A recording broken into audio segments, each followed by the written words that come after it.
The letter arrived on a Tuesday, which was the kind of detail Evelyn would remember for the rest of her life.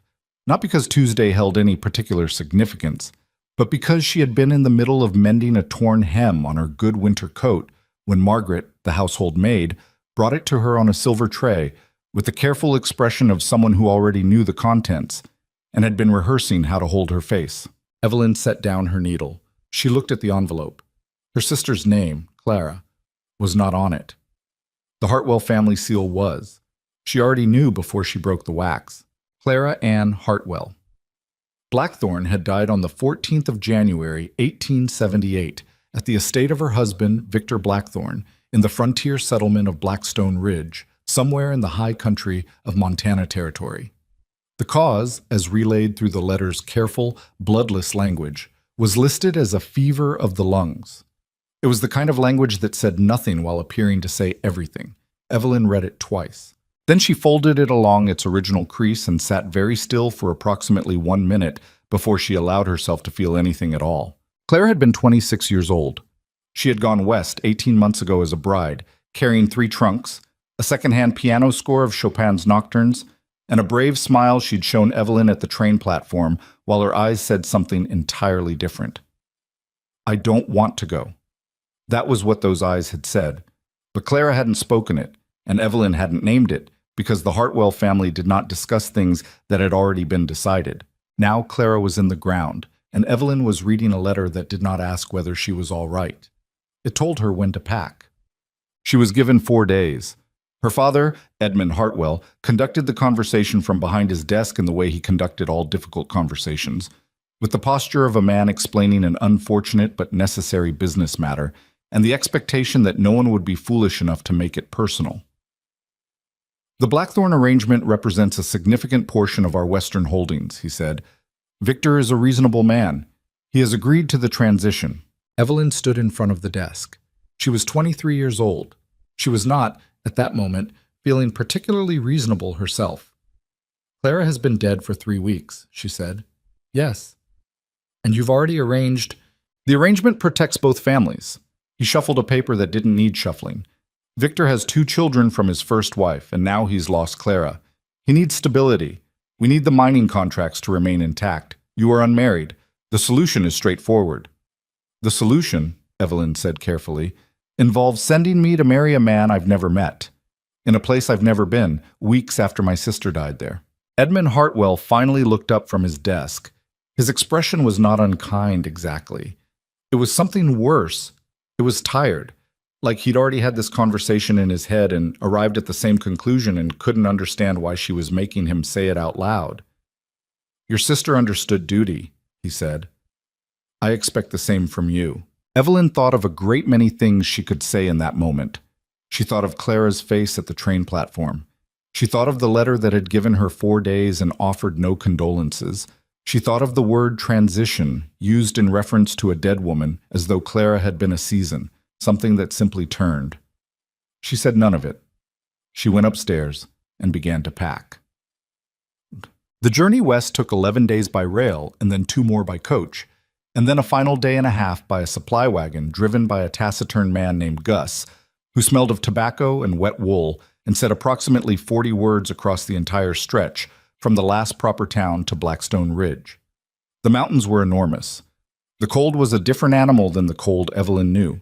It didn't just chill you, it pressed against you, deliberate and patient, like it had all the time in the world and was simply waiting for you to make a mistake. She'd brought 2 trunks, a satchel of books, and the photograph of Clara she kept on her nightstand at home. She'd left the photograph in the satchel rather than looking at it on the train, because every time she opened the flap and saw the edge of the frame, something in her chest lurched sideways, and she couldn't afford that. Not yet. Not until she understood what she was walking into. She read instead. She watched the landscape change from the flat order of the East to something raw and less interested in human concerns. The plains stretched out indifferent and enormous. The sky was the kind of pale winter gray that made everything below it look small. Evelyn had grown up in a house with 12 rooms and polished floors and curtains that matched the wallpaper, and she was beginning to understand, mile by mile, that none of that was going to mean a thing out here. She was 3 hours from Blackstone Ridge when the coach stopped. It stopped wrong, lurching, sudden, with a crack that sounded like a wheel hitting something or braking against something, and then a shout from the driver that was cut short in a way that didn't suggest the wheel. Evelyn was thrown against the door of the coach. The two other passengers, a traveling merchant and his clerk, scrambled upright. Then she heard the horses and the voices outside, and understood. There were 4 of them. She couldn't see them clearly through the frosted window, but she could hear the flat authority in the one doing the talking. The kind of voice that had done this before and was mildly bored by the routine of it. He was saying something to the driver. The driver was not saying much back. The merchant beside her went the color of old paper. His clerk gripped the seat. Evelyn was thinking, quite specifically, that she did not come this far to be robbed on the side of a mountain road. She was also thinking that she had no practical means of preventing it, which was a genuinely infuriating combination of thoughts to have simultaneously. Then the coach door opened. The man who opened it was not one of the 4. He came from the other side of the road, from the tree line, she realized, which meant he'd been there before the coach stopped, which meant he'd seen them coming. He was tall, dark-coated, with the kind of face that had been outdoors long enough that the cold had become part of it rather than something that bothered it. He had a rifle in one hand, not raised, held loose at his side in the way that people who know how to use a thing hold it when they want you to understand that they know. He said without looking at her, "Stay in the coach." Then he walked toward the front. What followed was brief and considerably less dramatic than Evelyn had been bracing for, which was almost more unsettling than if it had gone the other way. There were words she couldn't fully make out, a long silence, and then the sound of horses moving off into the trees at a pace that suggested they'd been persuaded rather than chased. The driver climbed back onto his seat. The merchant exhaled like he'd been holding his breath since birth. The man reappeared at the coach door. Up close, he was younger than she'd initially registered, late 20s probably, though something about the way he held himself read older. There was a badge on his coat that she noticed only after she'd already looked at his face, which was the kind of face that was harder to read than most. Not unfriendly, not exactly warm either. Careful, she thought. The face of someone who measured things before committing. "Road's clear," he said. "You're about 3 hours out from Blackstone Ridge if Gus doesn't stop to rest the horses." Gus, apparently, was the supply wagon driver who had joined their caravan 2 towns back and was now sitting on his perch, looking like the whole affair had confirmed something he'd always suspected about the world. "Thank you," Evelyn said. The man nodded. He glanced at her trunk, half visible through the coach window, and then at her, with the brief, assessing look of someone putting something together. "You heading to the ridge?" "Yes." He didn't ask why, which she appreciated. He said, "Town's got a sheriff. He's decent. If you need anything when you get there, his name is Aldous Crane. Tell him Rhett Callahan sent you." He said it the way someone says the name of a tool, practically, without ceremony. Then he stepped back from the coach and let the driver move on. Evelyn watched him through the rear window as the coach pulled away. He stood in the road for a moment, watching them go, and then turned back toward the tree line. She filed his name away in the part of her mind that kept track of things she might need later. Rhett Callahan. She didn't know then how much weight that name was about to carry. Let's see. Blackstone Ridge announced itself, as remote frontier settlements often do, through smell before sight, wood smoke and animal and the particular damp metal scent of ore country. Then the road curved around a rock formation, and there it was, a main street of maybe a dozen buildings, false-fronted and listing slightly against the cold, a livery, a mercantile, a saloon with a light in the window that was doing its best impression of warmth. Beyond it, higher up the ridge, a larger structure that could only be the Blackthorn estate, lit against the gray sky like a lantern held over deep water. Gus delivered her trunks to the estate gate without ceremony and was gone before the door opened. The man who met her there was not Victor Blackthorn. It was a woman in a gray dress. The housekeeper, Evelyn would learn, whose name was Mrs. Dodd, and who had the kind of politeness that was armor rather than friendliness. She was shown to a room. She was told dinner would be at 7. She was left alone. The room was fine. The room was in fact considerably nicer than she'd expected. Heavy curtains, a real bed, a writing desk near the window. It was also, she noticed after Mrs. Dodd left, the room with the lock on the outside. She stood looking at that lock for a moment. Then she turned and looked at the room instead. At the curtains, the desk, the particular angle of the window, and thought, Clara was here. Not speculation. Knowledge, the kind that settled in her body rather than her head. She crossed to the desk and opened the top drawer and found nothing. She opened the second drawer and found a folded handkerchief, white linen, embroidered at the corner with a tiny C. She held it and didn't breathe for a moment. Then she folded it again and put it in her coat pocket and went to wash her face before dinner. Victor Blackthorne was, by most external measures, an impressive man. He was 43, broad-shouldered, with dark hair silvering at the temples in the way that tends to make men look distinguished rather than old. He dressed well, better than you'd expect from someone this far into the territory, and he had the practiced ease of someone who had spent years understanding that the way you move through a room was its own form of power. He stood when she entered the dining room. He smiled.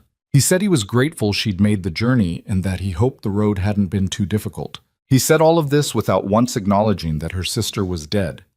Not a word. Not even a glancing reference. No, I know this is a difficult time, or Clara spoke of you often. Nothing. He simply handed her a glass of wine and asked about the weather in Philadelphia, as though they were meeting at a garden party rather than in the house where her sister had died 6 weeks ago. Evelyn said the weather had been cold and asked whether the children would be joining them for dinner.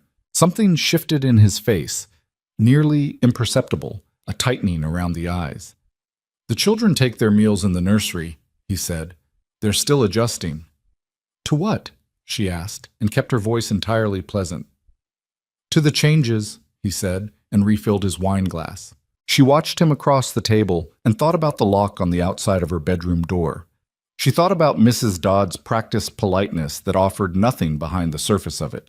She thought about the way everyone in this room, the 2 serving staff who came and went with plates, moved with a particular quality of attention that wasn't quite the attention of people doing their jobs. It was the attention of people who knew they were being watched and had learned to be very careful. I understand the wedding is planned for next month, she said. 3 weeks, he said. I thought it best to proceed efficiently. I hope that's agreeable. The word agreeable sat between them. Of course, Evelyn said. She ate her dinner and answered his questions and gave him nothing that mattered, and when she finally excused herself and walked back down the hallway to her room, she sat on the edge of the bed and let herself think clearly for the first time since she'd arrived. Something was wrong here. Not the vague wrongness of grief, not the jarring wrongness of displacement. Something specific and structural, the way a building can look sound from the outside and have rot in the bones. She didn't know yet what she was going to do about it. She only knew that she was going to have to be very careful and very patient, and that she could not afford to trust anything she hadn't tested herself. She took the handkerchief from her coat pocket and set it on the nightstand. She looked at the small embroidered C in its corner. I'm here, she said quietly, to no one in particular, to Clara, to the room, to the cold beyond the window. I don't know what happened to you yet, but I'm going to find out. The children were named Thomas and Lily. Thomas was 9 years old and Lily was 6, and they were, Evelyn understood immediately upon meeting them, not adjusting.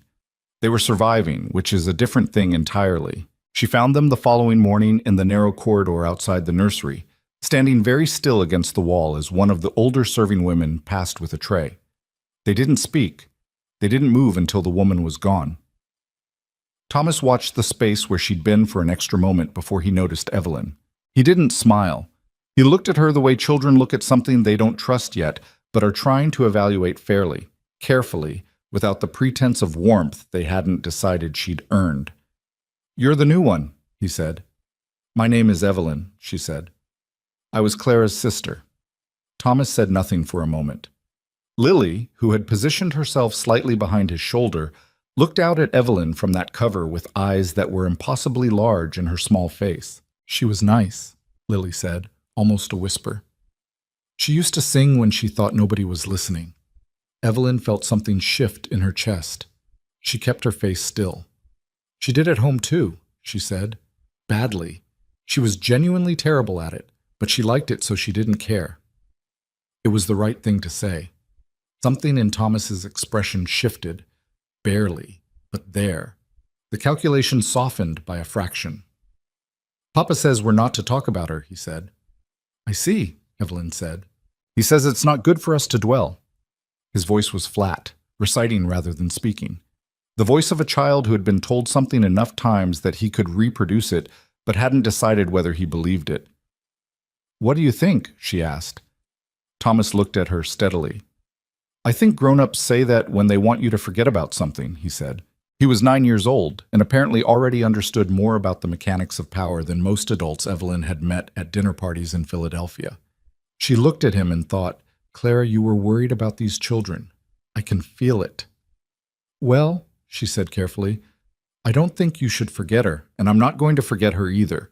So if you ever want to talk about her, about who she was, things she said, anything, you can talk to me. Lily came out from behind Thomas's shoulder, just slightly. She taught me to braid, she said. She was better at that than singing, Evelyn confirmed. For the first time, very briefly, Lily Blackthorne almost smiled. She met Rhett Callahan again on the 4th day. She'd gone into town, with Mrs. Dodd's permission, extracted through the polite fiction that she needed thread, and a particular kind of hairpin available only at the Mercantile, primarily because she needed to see the town, to understand what Blackstone Ridge was beyond the estate gates. What she found was a settlement in the specific posture of a place that had learned to be careful. People who moved quickly between buildings, who spoke in lower tones than the open air required, who looked at her with expressions that registered recognition and then deliberately did not. They knew who she was. They knew whose house she'd come from, and they were afraid, she understood, not of her specifically, but of what her presence meant and who she was connected to. She was at the mercantile counter when she heard his voice, low, to the shopkeeper, asking about a supply order, and turned to find Rhett Callahan leaning against the counter 2 feet away, looking equally unsurprised to see her. Miss Hartwell? He said. Mr. Callahan. She studied him. In better light than the roadside had offered, he had the look of someone who hadn't always been a frontier lawman. There was something more deliberate about him than most of the men she'd passed on the main street, like he'd made choices that brought him to this particular patch of territory and hadn't stopped paying attention since. You said you were a deputy. I did. I went looking for the sheriff, Aldous Crane. The woman at the dress shop told me he'd had an accident, broke his leg. Last week, Rhett said. He's mending. So you're managing. Something like that. She looked at him. He looked at her.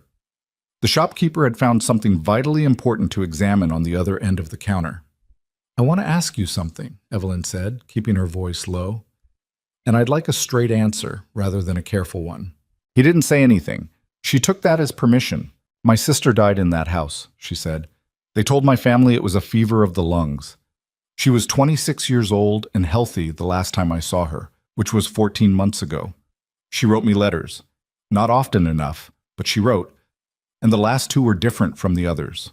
Shorter, like she was choosing what not to say. And then she stopped writing, and then she was dead. She paused. Has anyone looked into how she died? Rhett was quiet for a moment. Something was happening in his expression that was hard to read. Not surprise exactly, which told her something in itself. The county doctor signed the death certificate, he said finally. Fever of the lungs. That's not an answer to what I asked. Another pause. He looked at the counter, then back at her. No, he said. No one looked into it. Victor Blackthorne has the county doctor's ear and the county commissioner's vote, and 3 lawyers in Bozeman who are very good at paperwork. In a town this size, that's a considerable amount of persuasion. And you? She asked. What do you have? A questionable jurisdiction and a sheriff with a broken leg, he said. It might have been a kind of dry humor, or it might have been simple honesty. She couldn't tell which.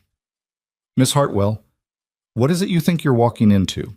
I don't know yet, she said. But I think I was sent here for the same reason my sister was. And I think whatever happened to her, nobody here was going to say anything about it because they couldn't afford to. She met his eyes. I'd like to not disappear the same way. He held her gaze for a long moment. Then you'd better be careful who you trust, he said, and what you do with what you find. I'm aware of that, she said.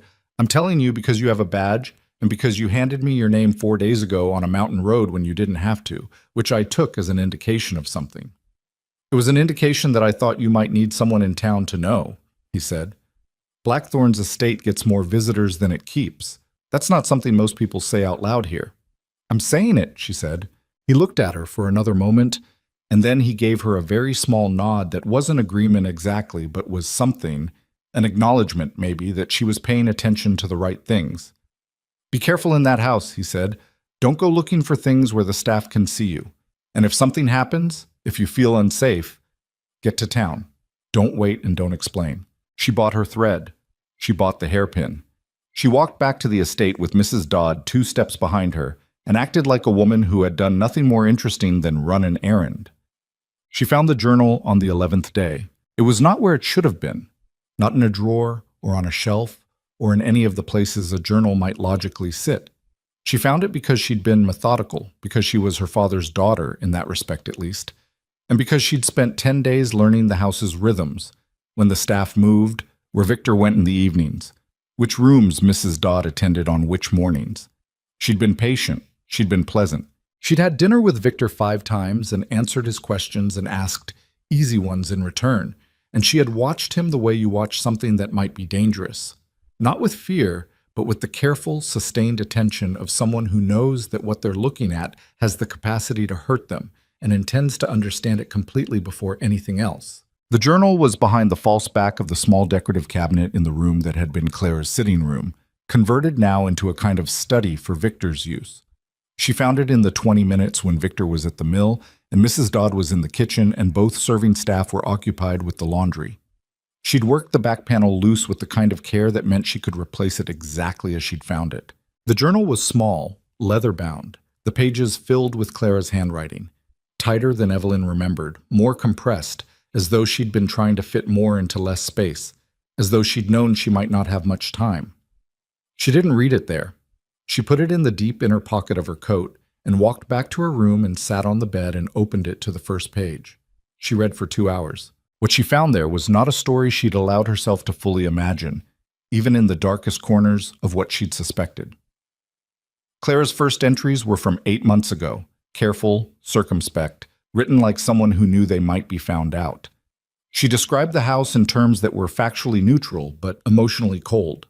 She described Victor in terms that started measured and grew, over weeks, into something that read like fear translated into very controlled language. She described the first wife, a woman named Margaret, Victor's first wife who had died 3 years before Clara arrived, and how none of the servants would speak of her, and how the children had a particular silence when her name came up that Clara had initially attributed to grief. Then she wrote about the headaches she'd been having, then the nausea, then the weeks when she felt better, then worse again, then better, in a pattern that made no sense until the evening when she'd overheard a conversation she hadn't been meant to hear and understood what she was looking at. Clara had written, in her tightest handwriting on a page near the back, "I believe he is doing it slowly. I believe he did it to Margaret. I don't know what is in the tea he has brought to me each evening. He has made a point of bringing it himself, which I thought was thoughtfulness, and now understand differently. I have stopped drinking it. I pour it out. He hasn't noticed yet. I am trying to find out who I can trust. I am trying to find proof. If something happens to me before I can get this to someone, let it be enough. Let it be something. Let whoever finds this know that I didn't get sick. I was made sick." The last entry was dated 9 days before Clara died. It was 3 words only. He found it. Evelyn sat with the journal in her hands and looked at the far wall and felt something settle in her. Not calm, exactly. Something harder than calm. Something that had no patience left in it for pretending. She thought of Victor's hand refilling her wine glass at dinner. She thought of the tea Mrs. Dodd brought each evening to her room, which Evelyn had been drinking because she'd been cold and tired and hadn't thought about it. She set the journal down, stood up, crossed to the washstand, and emptied the remaining tea from the cup she'd half finished into the basin. She stood looking at it for a moment. Then she went to her writing desk, sat down, and began writing a note. She didn't seal it. She folded it into her coat pocket alongside the journal and thought about timing. She thought about what Rhett had said. If you feel unsafe, get to town. Don't wait and don't explain. She was not going to wait. She dressed in her warmest coat. She looked at the room, the curtains, the desk, the nightstand with Clara's handkerchief still sitting on it. She picked up the handkerchief and put it in her pocket. She picked up her satchel with the books and the photograph and nothing else that she couldn't carry easily.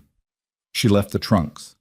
She opened the bedroom door quietly, listened to the house, and walked toward the servants' stairs. She was 6 steps from the back door when Mrs. Dodd stepped out of the kitchen. They looked at each other. Mrs. Dodd's face did something complicated, a whole conversation happening behind it that didn't reach the surface. She looked at the satchel. She looked at Evelyn's coat. She looked at Evelyn's face. "The back door sticks in cold weather," Mrs. Dodd said after a moment. "You'll need to lift it slightly while you turn the handle." Evelyn looked at her.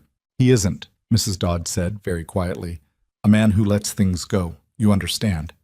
"Yes," Evelyn said. Mrs. Dodd stepped aside. Evelyn lifted the handle slightly as she turned it. The door opened.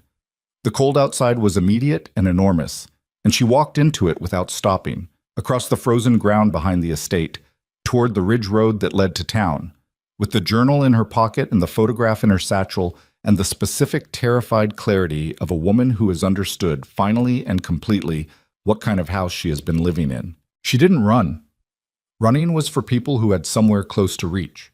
She walked quickly, steadily, with her head down against the wind, and she didn't look back. She had 3 miles to cover before she reached Blackstone Ridge.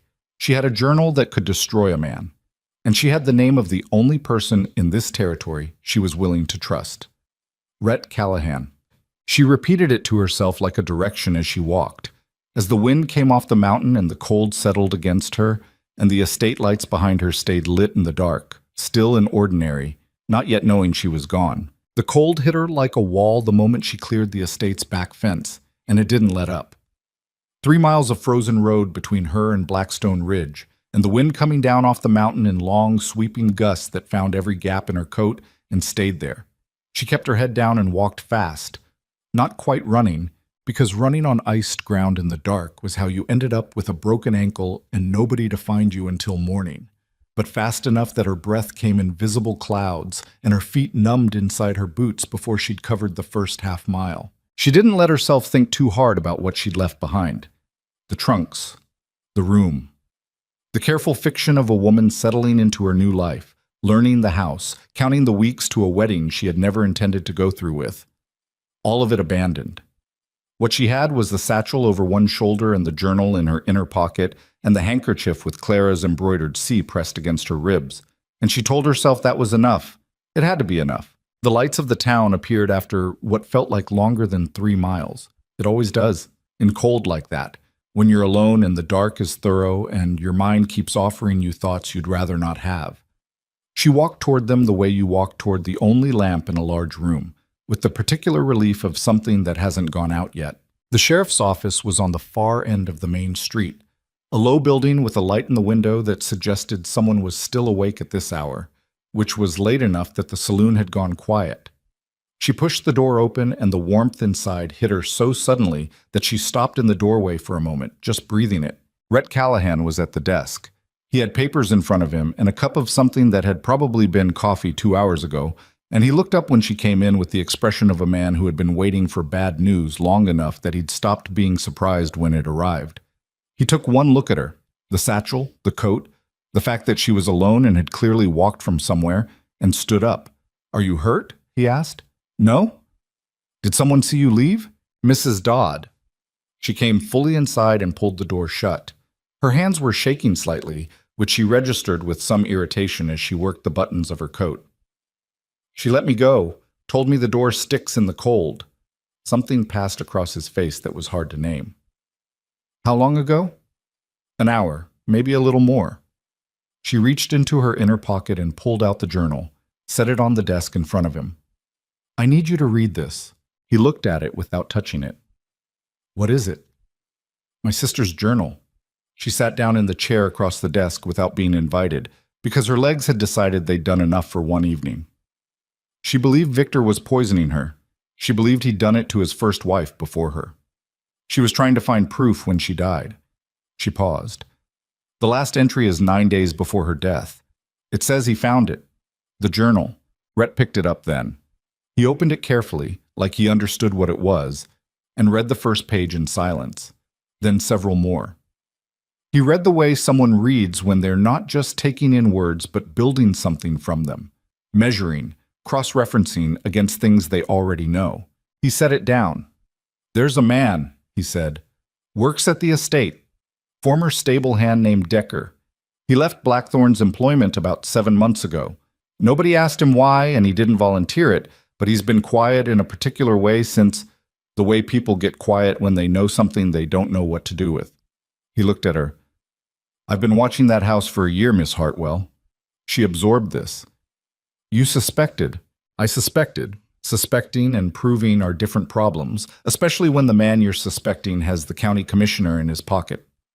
He leaned back in his chair, something shifting in his expression. Frustration, old and worn down from long use. "The first wife, Margaret. She died 4 years ago. Same story, fever, quick decline, county doctor signed off without blinking. Victor was through his grief and had business interests in Philadelphia within the year, which is how he found Clara." "It's he." "What?" He paused. "Your family. My father's business interests and his complete failure to ask obvious questions," Evelyn said. She said it flatly, without particular bitterness, because she'd already spent the 3-mile walk working through the bitterness and arriving at something colder and more useful on the other side of it. "The journal isn't enough on its own," Rhett said. "It's a dead woman's private writing. Blackthorn's lawyers will call it the work of a sick, frightened mind, someone feverish and confused who wrote down delusions. We need physical evidence. We need someone who can testify to what they saw." "Mrs. Dodd knows something," Evelyn said. "She didn't step aside because she's careless. Mrs. Dodd has 3 children and a dead husband, and she's been in that house 12 years. She knows exactly what stepping forward means." He looked at Evelyn steadily. "You can't go back." "I know. He'll look for you when he realizes you're gone. He'll come to town first." "I know that too." She looked at him. "I need somewhere to stay that isn't obvious, and I need time to think about what we do next." He thought for a moment. "Aldous?" he said. "Sheriff Crane. His wife has a spare room, and they've got enough years in this territory that Blackthorn doesn't scare them the way he scares most people. I'll take you there now." "At this hour?" "Aldous doesn't sleep well with a broken leg. He'll be awake, and he'll be glad of the company." He stood reaching for his coat. "One thing, Miss Hartwell." "Evelyn," she said, "we're past formalities." He paused at that briefly. "Evelyn, Victor Blackthorn is going to come into town tomorrow, and he's going to tell a story about you. He's good at stories. He's had practice." He looked at her directly, without softening it. "Whatever he says, whatever version of you he puts in front of this town, you need to be prepared for the fact that some people are going to believe him. Not because they're bad people, but because he's been here longer than you, and because it's easier to believe the man with the money than the woman who showed up 3 weeks ago and then ran." Evelyn held his gaze. "Then we'd better find the evidence before he finishes telling the story," she said. He held her gaze for a moment. "Yeah," he said. "We'd better." "What?" Sheriff Aldous Crane was 61 years old, built like a man who had spent 4 decades persuading mountains to move and currently confined to an armchair in his front room with his splinted leg elevated on a stool and an expression of supreme personal offense at being so confined.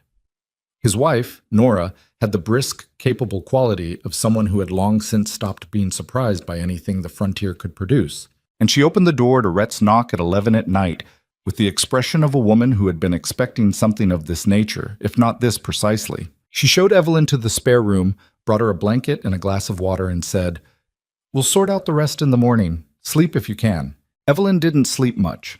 She lay in the dark, listening to the house settle in the cold, and thought about Clara. Not the Clara in the journal, the one writing in tight, frightened sentences about headaches and tea she'd stopped drinking, but the Clara at the train platform 14 months ago, with the brave smile and the eyes that said something else. "I don't want to go." She should have said something. They both should have said it. The Hartwell family didn't discuss things that had already been decided, and 2 young women had been trained since childhood not to push against what was decided. And Evelyn was lying in a stranger's spare room in a frontier town because that training had cost her sister's life and nearly cost her own. She made herself a quiet, unglamorous promise in the dark. She was going to finish what Clara had started. She was going to make it mean something. Victor Blackthorne arrived in town the following morning at 9 o'clock, which was earlier than Evelyn had expected, and told her he was more alarmed than he'd intended to appear. She watched from the window of Aldous Crane's front room as he came down the main street on horseback, two men she didn't recognize flanking him at a respectful distance. He was dressed well, as always. He moved with the same deliberate ease she'd observed across the dinner table, the ease of a man who had never, in his memory, failed to be in control of a situation. He went first to the sheriff's office, which was Rhett's territory, which told her he didn't yet know where she was. Aldous, from his armchair, had received a full account of the situation with the focused attention of a man who had been waiting for exactly this kind of useful occupation. His broken leg appeared to cause him physical pain approximately every 40 minutes, and at no point seemed to affect his thinking. "He'll go to the commissioner next," Aldous said, when Rhett returned an hour after Victor's arrival to give them a report. "He'll want a formal statement on record that you—" He looked at Evelyn. "Left the estate without permission and are potentially disturbed. He'll frame it as concern for your welfare." "He told me," Rhett said, sitting down, "that Evelyn had been exhibiting signs of distress since her arrival, that she'd been confused, prone to imagining things, that the journey west and the grief of her sister's death had affected her mental state. He said she'd fixated on the idea that Clara's death was something other than what it was. Evelyn listened to this the way you listen to a description of something you expected but still find unpleasant. And I told him I hadn't seen anything to suggest that, and that I'd let him know if she turned up." Rhett met her eyes. He wasn't satisfied. He asked if I thought it was appropriate for a woman in that condition to be wandering the territory alone. I told him I thought it was appropriate for people to go where they needed to go. "He won't leave it there," Aldous said. "No," Rhett agreed. "He's talking to people. The mercantile owner. The doctor. He's planting it, the same way you'd plant any story. A word here, a concerned expression there. By tonight, half the town will have a version of it." Evelyn thought of what Rhett had said the night before. Some people are going to believe him. She'd understood it then. She felt it differently now, sitting here, knowing that Victor Blackthorne was walking her main street at this moment, describing her to strangers as a woman too distressed to be trusted. The particular helplessness of having your own character turned into a story someone else tells. She felt it like something physical, a tightening in the throat. "Decker," she said, "the stable hand you mentioned, where is he now?" "He's got a place south of town," Rhett said.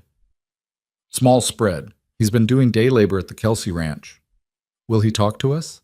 Rhett was quiet for a moment. "I don't know, but I think we need to try." "Then let's try today," Evelyn said, "before Victor gets further into this town." Decker's place was a 20-minute ride south, a rough practical property that looked like it had been built by someone with modest means and no illusions, a small house and a lean-to barn, and a yard that was more frozen mud than anything else. He was splitting wood when they arrived, which is one of those tasks people do when they're thinking hard and need something to hit. He stopped when he saw them coming. He looked at Rhett with the expression of a man who has been waiting for something to arrive and is not sure whether to be relieved or afraid that it finally has. He looked at Evelyn with less certainty. "Heard there was a new woman up at the estate," he said, not moving from his position beside the woodpile. "Evelyn Hartwell," Rhett said, "Clara's sister." Something crossed Decker's face at that. A complicated movement, guilt and sorrow overlapping. He put the axe down very carefully, like he was making a decision. "What do you want?" he asked. "I want to know what you saw," Evelyn said, "when you worked there." Decker looked at the ground. He was a large man, mid-30s, with hands that had done hard work long enough that they'd changed shape around it. He shook his head once. Not refusing, she thought. Trying to decide. "I've got 2 daughters," he said. "Victor Blackthorne has lawyers in 3 counties." "I know," Evelyn said. "I have a journal my sister kept before she died, in which she names what she believed he was doing to her and describes what she was trying to find out before it was too late. I need corroboration. I need someone who saw something." She paused. She had 2 children in that house who are still living with him. Thomas is 9. Lily is 6. Whatever she was trying to do before she died, she was trying to protect them too. Decker was quiet for a long moment. The wind moved through the yard. A horse in the lean-to shifted its weight. "The tea," he said finally, not looking at her. He made a point of it, preparing it himself, which nobody thought anything of at first, Seemed like the kind of gesture a man makes to his wife. But I saw him once in the kitchen when he didn't know I was there. He had something small, a vial, glass, the kind you'd get from a chemist. He put something into one of the cups. Not much, just a few drops. He stopped, started again. I told myself I'd misunderstood what I'd seen. I told myself that for 3 months. Then Mrs. Blackthorne, Clara, got sick. And then she died.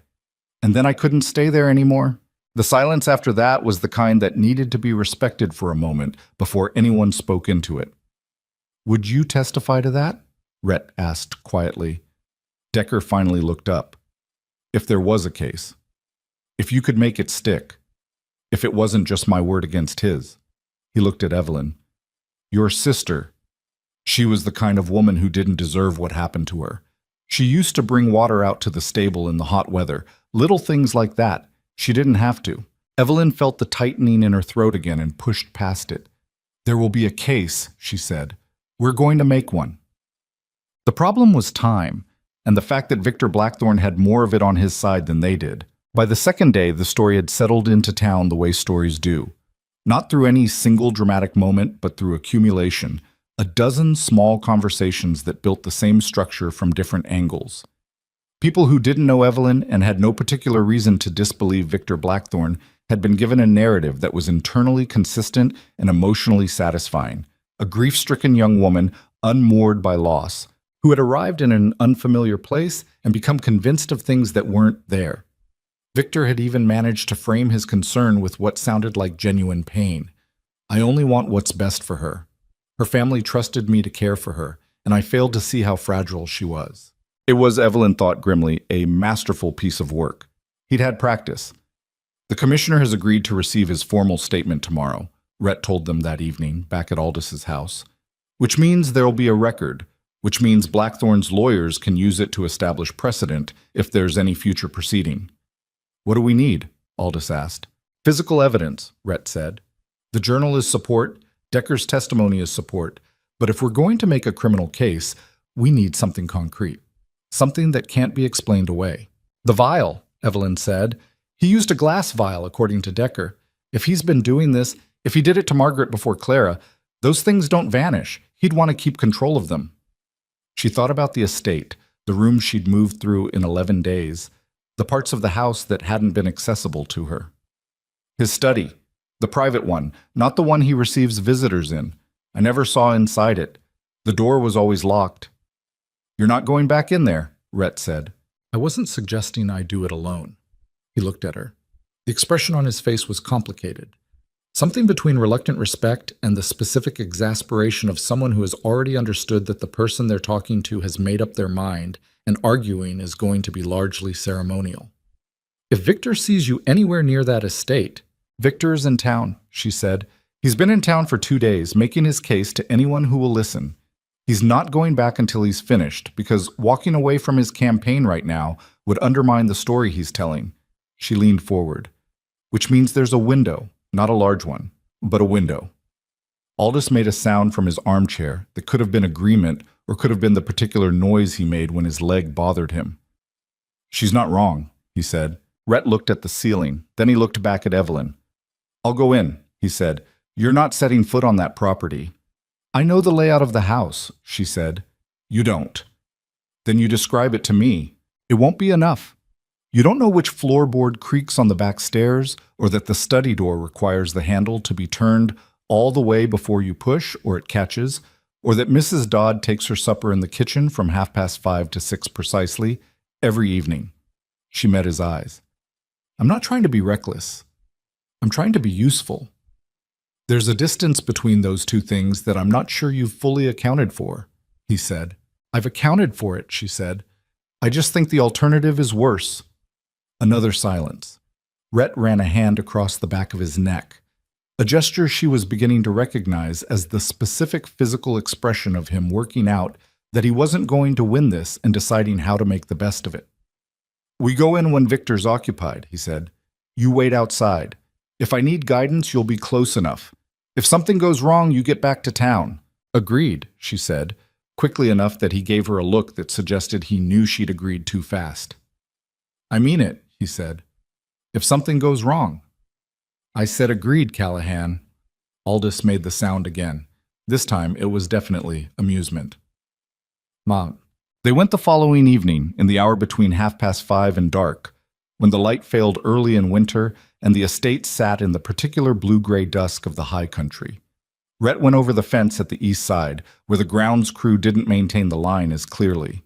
Evelyn waited at the fence line in the shadow of a stand of bare aspens, and she hated every second of it. She could see the house from where she stood, the lit windows, the smoke from the kitchen chimney, the ordinary-looking stillness of a place going about its evening. She kept thinking about Thomas and Lily in there, taking their supper in the nursery, going through whatever small rituals they'd built to manage days in that house. She kept thinking about Clara, who had stood in some of those rooms and known, and been afraid, and tried anyway. Rhett was inside for 22 minutes. She counted, because it was something to do. When he came back over the fence, he was moving with the controlled, deliberate pace of someone carrying something they don't want to drop. He waited until they were back in the tree line before he opened his coat and showed her. 2 things. A small glass vial, stoppered, with a residue inside that caught what was left of the light.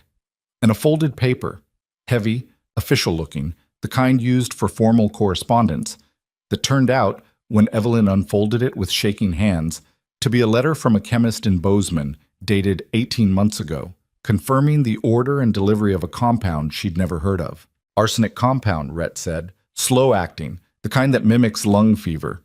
His voice was very even, the way a voice gets when the person using it is working hard to keep it that way. The letter is addressed to Victor Blackthorne by name. Evelyn looked at the letter in her hands.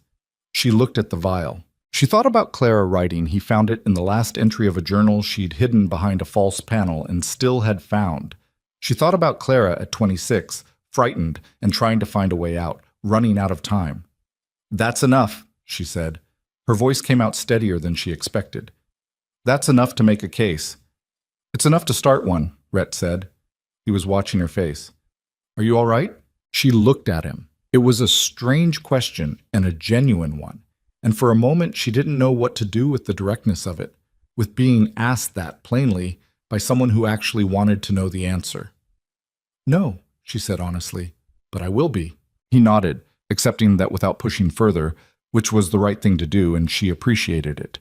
"We need to get these to Aldous, and we need to move fast. If Victor finds that room has been accessed, we lose the element of surprise." "He'll know someone's been there?" "I was careful.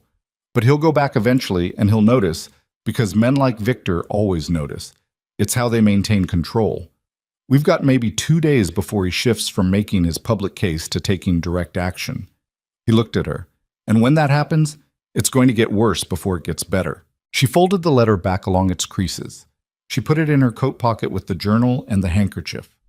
3 things now, each one a piece of what Clara had been trying to build before it was too late. "Then let's not waste the 2 days, she said. Back at Aldous' house, the old sheriff read the chemist's letter twice and held the vial up to the lamplight and said nothing for a long moment. Nora brought coffee that nobody was really going to drink and stood in the doorway with her arms folded, listening. "County Court," Aldous said finally. "Judge Harlan is in Helena right now, but he rotates through Blackstone Ridge every 6 weeks. He's due in 12 days. He set the vial down with great care on the table beside him. "If we can hold this together for 12 days, we can get it in front of someone who isn't on Victor's payroll." 12 days is a long time, Rhett said. "I know it is." Aldous looked at him steadily. "You'll need more than this. Decker will testify." "Who else?" "The children," Evelyn said. Both men looked at her. "They're 9 and 6, she said. "I know, but they remember things. Children always do. Thomas said things to me in the first days I was there that he'd been told not to say. He's holding it because he has no place to put it and no one to tell it to." She looked at Aldous. If there was a proceeding with the right questions asked carefully, Thomas would tell the truth. I believe that. Aldous studied her. "Getting the children in front of a court means getting them away from Victor Blackthorne." "Yes," she said, "which he will resist." "Yes, which could get ugly." "I know," she said. "But they're in that house right now, and Clara tried to protect them, and someone needs to finish what she started." She paused. I need to get them out before Victor understands how much trouble he's actually in. Because when he does understand it, when he realizes the evidence is gone from that room and that there's a case being built against him, he is not going to sit quietly. The room was quiet. The fire settled in the grate. Outside, the wind had picked up again, the kind of cold that pressed against windows and found the places where the caulk had dried out. "I have a brother in Billings," Nora said from the doorway. Everyone looked at her. She looked back with the expression of a woman who had been listening to a problem long enough to have worked out a piece of the solution. "He has a house and a wife and 2 children of his own, and he is not a man that Victor Blackthorne has ever had occasion to influence because he is not the kind of man Victor Blackthorne would bother with." She paused. "He has a spare room. He has a horse and wagon. And if you asked him to bring 2 frightened children south without making a fuss about it, he is exactly the kind of man who would do that and keep his mouth shut." Rhett looked at Aldous. Aldous looked at Nora with the expression of a man who had been married to this woman for 37 years and was still, on occasion, caught off guard by her. "How fast can you get word to him?" Rhett asked. "I can write tonight," Nora said. "He can be here in 4 days if he pushes."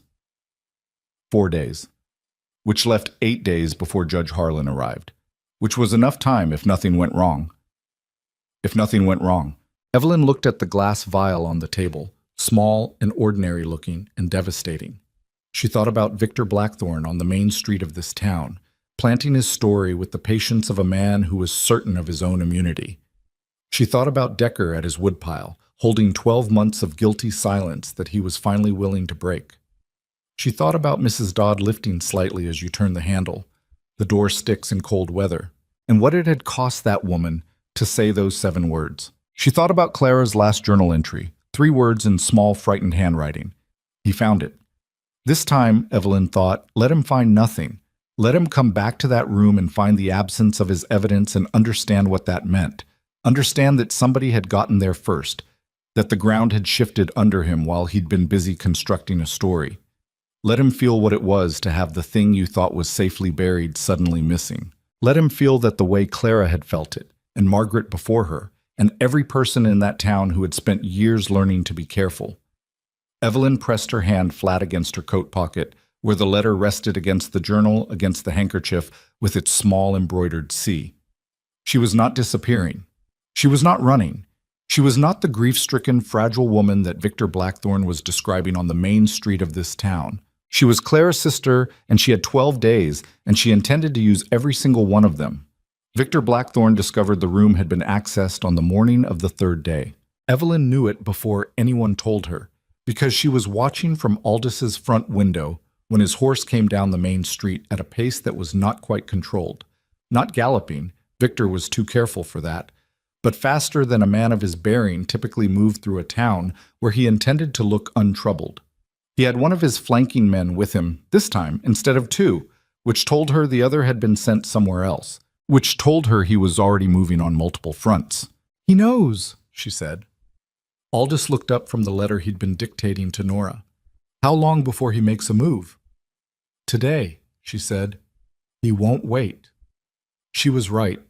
Rhett came in 40 minutes later with the particular walk of someone who has been managing several things at once and is running low on patience for all of them. He pulled the door shut, leaned against it, and looked at Evelyn with an expression that had skipped past careful and arrived directly at honest. "He went to the commissioner this morning," Rhett said. "Filed a formal complaint. He's claiming you stole personal property from the estate when you left. Specifically, certain documents and personal effects belonging to his late wife, which he says you took without permission." He paused, letting that land. "It's a legal mechanism. If the commissioner accepts it, he can compel a search of wherever you're staying and recover what was taken." Evelyn understood immediately. "He's not trying to recover anything," she said. "He's trying to get the journal and the chemist's letter back." "Yes." "Does the commissioner know about our evidence?" "The commissioner," Aldous said from his chair with a certain dryness, "has been receiving Victor Blackthorne's hospitality every hunting season for 6 years. I wouldn't count on the commissioner for anything useful right now." "How much time do we have?" Evelyn asked. Rhett crossed his arms. "The commissioner has to process the complaint formally, which takes at least a day. But Victor doesn't necessarily wait for formal processes. He's got the 2 men with him, and I'd bet there are more he can call on. Men who do work for the mining operation that isn't strictly about mining. He looked at her steadily. We need to move the evidence somewhere he can't touch it, and we need to move it today. Nora's brother, Evelyn said. He's still 3 days out, Nora said from the corner, already thinking ahead of the conversation, already calculating. Then it doesn't go with him, Aldous said. Rhett, Judge Harlan. He's in Helena. I know where he is. Can you reach him? Rhett was quiet for a moment. I can send a wire. Whether he acts on it is another question. Harlan's a fair man, but he's not going to ride 3 days into the territory on the basis of a telegraph message unless I give him something compelling enough to justify it. Then give him something compelling, Aldous said. Give him the chemist's letter, not the original. Copy it out word for word and send it with the wire. If Harlan reads that letter, he'll come. It was a reasonable plan. It was also, Evelyn understood, a plan that depended on a judge in Helena deciding in the next 24 hours that what a frontier deputy was telling him was worth 3 days of winter travel, which was not a guaranteed outcome. What about the children? She asked. The room went slightly quiet. This was the question everyone had been circling around since Nora's brother had been mentioned, the question with the most variables and the least margin for error. 3 days, Rhett said. Nora's brother gets here in 3 days. We can't move them before that. And if Victor decides to take the children somewhere else before 3 days are up? Evelyn asked. If he realizes we're building a case and decides that Thomas and Lily are liabilities rather than assets? Nobody answered immediately because nobody had a good answer. The fire in the grate said something in the language of settling wood. Outside, the wind had dropped, which sometimes meant the cold was getting worse, preparing itself for something more serious. He won't hurt them, Rhett said finally. Not confident, careful. Not the way They're his children, legally. Hurting them gains him nothing. Moving them is different, but he'd need a reason to do that before he knew what we had. He knows something is missing from his study, Evelyn said. He's smart enough to know what that means. He's smart enough to know it, and smart enough to know that panicking in public makes him look like a man with something to hide, Rhett said. He'll move carefully, which buys us time. Not much, but some. She thought about Thomas's face on the first morning, standing in the hallway outside the nursery with his back against the wall. She thought about Lily saying she taught me to braid. She thought about what it meant to leave them in that house for 3 more days, while the man who had poisoned their stepmother understood that the ground was giving way beneath him. She didn't like it. She didn't have a better option. That was the specific, grinding difficulty of a situation like this one. Not a shortage of courage, but a shortage of good choices, and having to pick from the ones that remained. 3 days, she said. Then we move. Rhett sent the wire to Helena that afternoon. He wrote the cover message in the careful, specific language of a man who has learned that official communications need to say exactly enough and no more. And he copied out the chemist's letter in full, word for word, and sent it as an attachment through the telegraph office, whose operator, a young man named Percy, who appeared to take his responsibilities with genuine seriousness, handled the transaction with the discretion of someone who understood he was part of something larger than a routine message. Victor Blackthorne, meanwhile, was doing what Evelyn had correctly identified he would do, moving on multiple fronts simultaneously, with the patience of a man who had never needed to hurry before and was not going to start now. He met with the commissioner. He had a long conversation at the saloon with 3 men whose names Rhett recognized and whose employment history suggested they weren't minors. He sent a letter to Bozeman, which Rhett learned about through the same postal routes that Victor used, because Percy, the telegraph operator, had a cousin who worked at the post office and had long since concluded that Victor Blackthorne was not someone he wanted ruling this town forever. The information that came back was not good. The letter to Bozeman was to Victor's legal team. 3 sentences requesting their immediate presence, which meant they could be in Blackstone Ridge within 5 days if they pushed. 5 days. Judge Harlan, if he came at all, would take 8. We're going to run out of time, Rhett said that evening. He said it the way he said difficult things, plainly, without dressing it in language that softened the shape of it. He was sitting across from Evelyn at Aldis's kitchen table, both of them with untouched coffee going cold. Harlan may come, but his lawyers will be here first, and the first thing they'll do is find a way to discredit every piece of evidence we have before it gets in front of a judge. The journal, Evelyn said. A dead woman's private writing, written during what they'll describe as a period of illness and mental instability. The chemist's letter. Victor will claim he ordered the compound for industrial use. The mining operation uses various chemical agents. He'll have someone ready to explain that. The letter alone without the vial might not be enough. The vial has residue in it, residue that needs to be analyzed by someone qualified, which means sending it to a chemist or physician somewhere that isn't in Victor Blackthorn's pocket, which means time we don't have. Evelyn looked at the table. She looked at her coffee. She thought about the shape of what they had, the journal, the letter, the vial, Decker's testimony. And she thought about Victor's lawyers taking each one and working on it like a loose thread, pulling until the whole thing unraveled. Then we need more people, she said. Not official testimony, not legal documents, people who will stand up in this town and say what they know so that when his lawyers arrive, they don't walk into a room full of silence. They walk into a room where half of Blackstone Ridge has already made up its mind. Rhett looked at her. You want to go public. I want people to know what this man has done, she said. The servants at the estate, not just Mrs. Dodd. The doctor who signed off on Clara's death certificate. The people in this town who have been afraid of Victor for years and haven't had anywhere to put that fear. She met his eyes. He's been building a story about me for 3 days. I think it's time I started building my own. It was risky. She knew it was risky. Going public with an accusation against Victor Blackthorn before they had a judge in place was the kind of move that could go badly in ways she could enumerate clearly. He could use it to further establish a narrative of her instability. He could use it as grounds to accelerate whatever legal maneuvering his Bozeman lawyers were preparing. He could simply turn the town's opinion against her more effectively than she could turn it for her.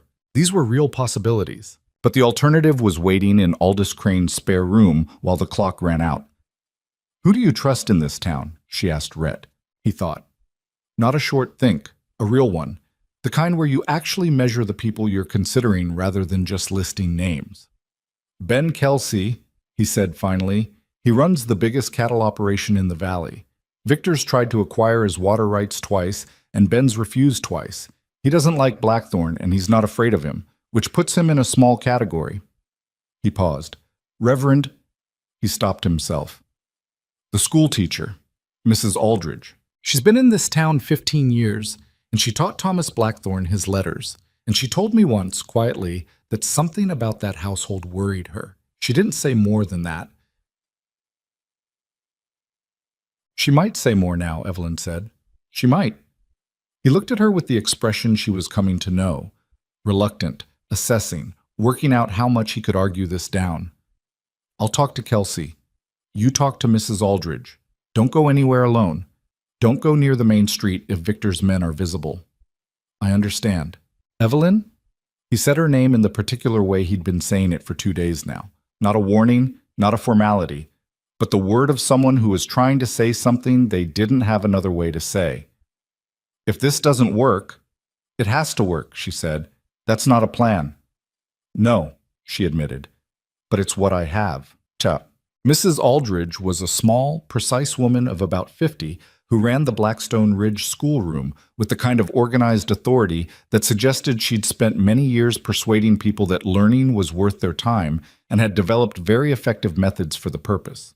She received Evelyn in her office at the back of the schoolroom, after hours, with the children gone and the building quiet, and she listened to everything Evelyn said without interrupting.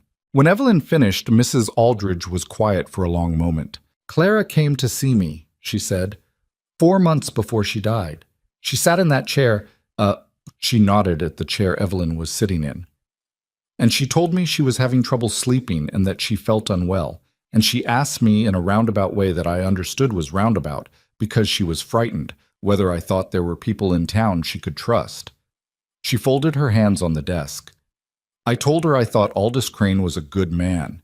I told her Rhett Callahan was reliable. I did not ask her why she was asking because I was afraid of the answer, and I am not proud of that. The frankness of it, the simple, honest admission of a failure she'd been carrying for 4 months, caught Evelyn off guard in the best possible way. She didn't have the journal then, Evelyn said. She was still trying to understand what was happening to her. I know, Mrs. Aldridge looked at the desk. I should have asked anyway. What would it change now, Evelyn said carefully, if you said what you know? I know very little. She looked up. I know she came here frightened. I know Thomas Blackthorne is a child who started flinching at raised voices sometime in the past year. I noticed it in the schoolroom, and I noticed when it started. I know the first wife, Margaret, was described to me by women in this town who knew her as a healthy woman who declined very suddenly. She paused. None of that is evidence. No, Evelyn agreed, but it's testimony. And testimony from a woman who has been in this town 15 years and who taught these children carries a different weight than a journal or a letter. She held the older woman's gaze. I'm not asking you to lie. I'm asking you to say what you observed. Mrs. Aldridge was quiet for another long moment. Then she said, When does the judge arrive? If he comes, 9 days from now. I'll be there, she said. It was simple, undecorated, the statement of someone who had already done the internal accounting and arrived at an answer. I should have done more for Clara. I can do this for her now. Evelyn walked back through the cold to Aldous' house and felt something she hadn't expected. Not relief exactly, but the specific, steadying feeling of something shifting incrementally in the right direction. Small. Not enough on its own, but real. The moment Victor made his first direct move came on the evening of the second day, and it came not at Aldous Crane's house, but at Decker's property. Rhett got there 20 minutes after it happened because Decker had managed to get a boy on a fast horse to the sheriff's office with a message, and the message was 3 words. They came here. By the time Rhett arrived with Evelyn, she had insisted on coming, and he had not wasted time arguing. Decker was in his yard with a split lip and a look of controlled fury, and one of his barn walls had a new crack in it that hadn't been there that morning. 2 men, Decker said. His voice was flat and tight. I didn't know them. Not regular mining crew. They were different. They told me that my employment situation at the Kelsey Ranch was going to become precarious if I had any more conversations with the wrong people, and that certain water permits my property required could be delayed indefinitely if I continued in my current direction. Did they threaten you physically? Rhett asked, looking at the split lip. One of them made a point about how remote my property was, Decker said. I made a countervailing point with a fence post. The conversation became physical briefly, and then they decided to leave. He touched his lip, as though checking it was still there. I'm not backing down. I want to say that clearly.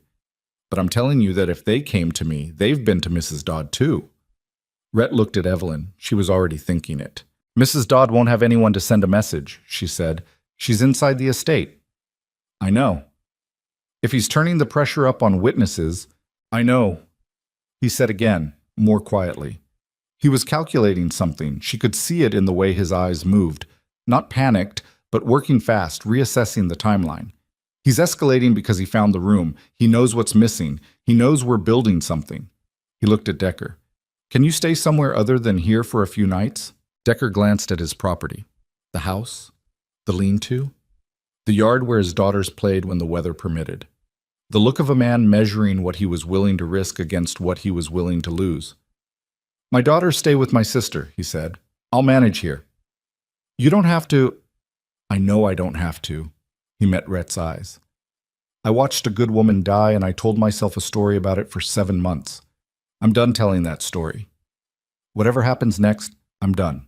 Rhett gave him a brief, serious nod that was its own form of respect. If anything else happens, you get to town. Don't try to handle it yourself. Decker touched his split lip again. I had a fence post last time. And next time they might bring more than 2, Rhett said. On the ride back to town, Evelyn sat beside Rhett on the wagon seat and thought about the shape of what Victor was doing. He was not panicking. He was not running. He was applying pressure at the pressure points, the witnesses, the evidence, the people who might testify, with the methodical patience of someone who had spent years building and defending an empire and understood exactly where its walls were vulnerable. He's going to come after Mrs. Dodd, she said. Yes. And if she decides the risk is too great, she might? He said it without judgment. She has children. She has years of surviving in that house by keeping her head down. We can't hold her to a standard that doesn't account for what she's risking. I know. Evelyn looked at the road ahead.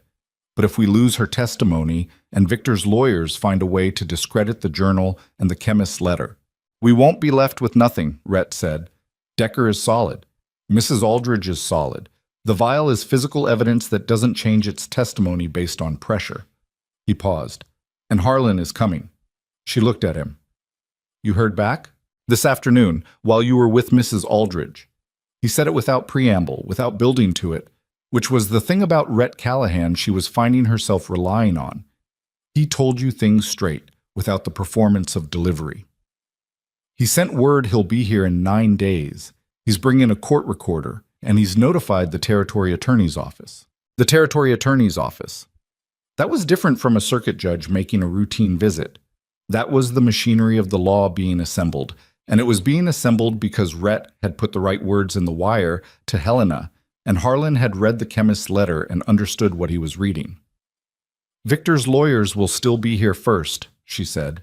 4 days first, yes. He kept his eyes on the road. Which means the next 4 days are going to be the worst of it. He's going to use everything he has before Harlan arrives and takes the situation out of his local control. Evelyn thought about that. She thought about 4 days, 100 hours, give or take, of Victor Blackthorne turning the full weight of his money and his lawyers and his decade of cultivated influence against everything they'd built. She thought about Mrs. Dodd inside the estate, knowing something and holding it, weighing the cost of saying it against the cost of staying silent.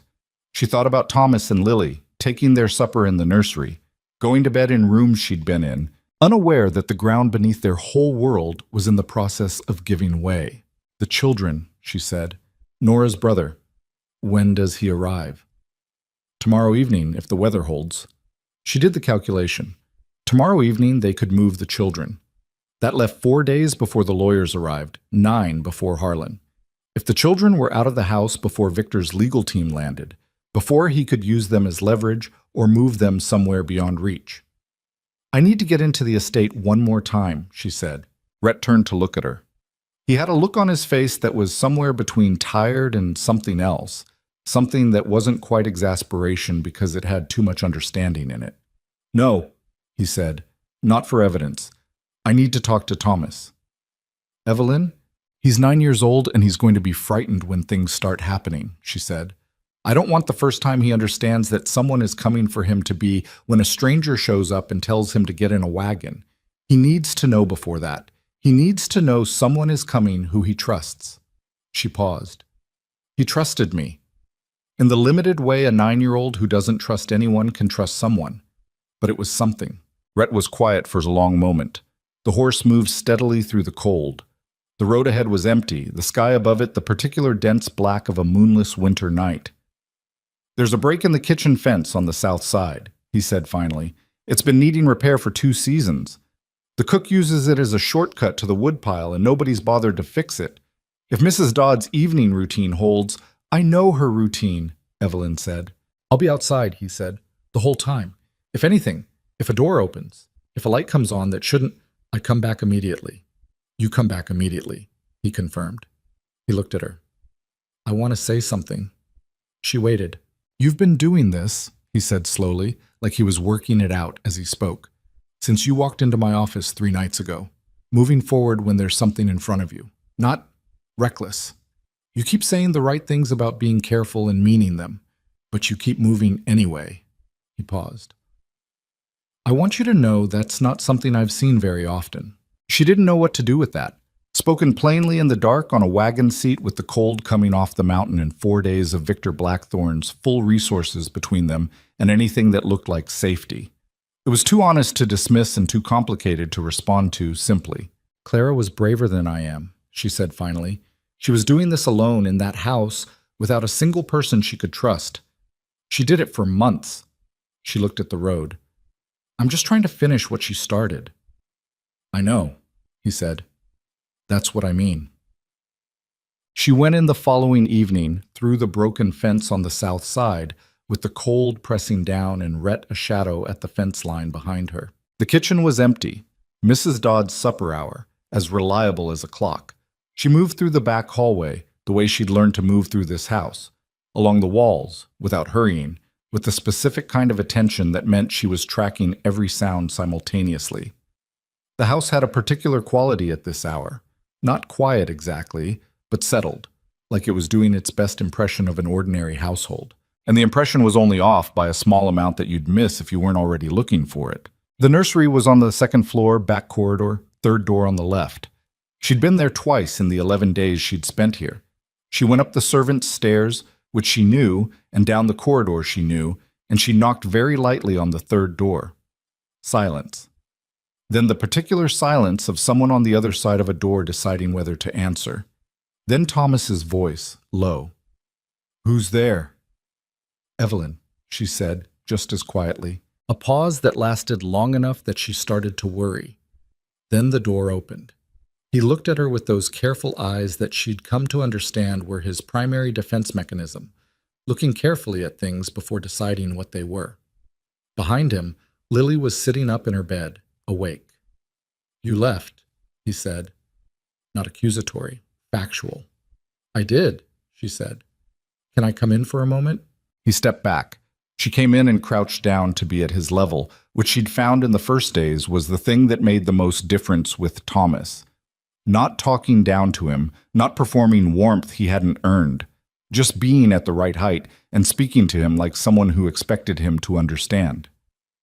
"I need to tell you something," she said, "and I need you to be very brave about it, because it's going to sound frightening even though it's actually good." He looked at her steadily.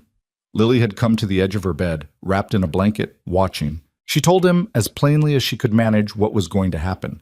Not the full shape of what Victor had done. That was not a conversation for this room, not tonight, not from her. But the part that affected them. That someone trustworthy was going to come in the next day with a wagon. That Thomas and Lily were going to go somewhere safe, with a family that would take care of them while things got sorted out. That it was going to be all right. "Is father in trouble?" Thomas asked. She held his gaze. A 9-year-old asking the question directly, with those careful eyes that had been measuring things for however long he'd been in this house. He deserved a real answer. "Yes," she said. He absorbed this. He looked at the floor, then back at her. Something in his face was doing several things at once. Fear, relief, guilt about the relief, and something underneath all of it that looked exhaustingly old for 9. "Lily doesn't know," he said quietly, "about the things I know. I understand. I've been—" He stopped. Started again. "There are things I heard, things I saw. I didn't know what to do with them." "I know," she said. "You're going to have the chance to tell them to someone whose job it is to listen. You don't have to carry them by yourself anymore." She paused. "Can you do this? Can you be ready when the wagon comes?" He looked at her for a long moment. 9 years old, wearing a flannel nightshirt, standing in the lamplight of a nursery in a house that had never been what a house should be. And still, somehow, despite everything that house had taught him about the world, managing to be something that Victor Blackthorne, with all his careful, deliberate work, had never fully extinguished in these children. "Yes," he said. She put her hand briefly on his shoulder, quick, light. "Your mother would be proud of you," she said. "Your stepmother, Clara." She said the name because he wasn't allowed to, and someone should. She was trying to help you. She didn't stop trying until she couldn't anymore. Something crossed his face that she didn't have the right word for. He nodded, once, the same way Rhett nodded sometimes. A small, complete gesture that said more than the nod itself. She stood up. She looked at Lily, who had been listening with enormous eyes from the edge of her bed. "Will you come back?" Lily asked. "Yes," Evelyn said. "I promise." She meant it the way she'd meant the quiet promise she'd made to Clara in the dark of the spare room 3 nights ago. Not as a comfort she was offering without certainty, but as a thing she intended to make true regardless of what it cost her. She went back down the servants' stairs, through the back hallway, out through the kitchen, and across the frozen yard to the broken fence. Rhett was exactly where she'd left him, watching the house. And when she came through the gap, he looked at her with the particular expression of someone who has been standing in the cold, worried about another person, and is relieved but isn't going to make a production of it. "Well?" he said. "He'll be ready," she said. They walked back toward the road. The estate sat behind them, lit and ordinary-looking, still unaware of how much had shifted in the past 4 days.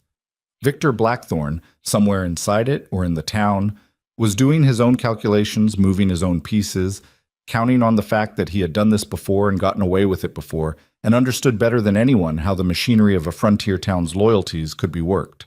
What he didn't understand, what he'd never had to account for, because the women he'd brought into that house before had been there without anyone on the outside who knew to look, was that this time somebody had been paying attention from the beginning.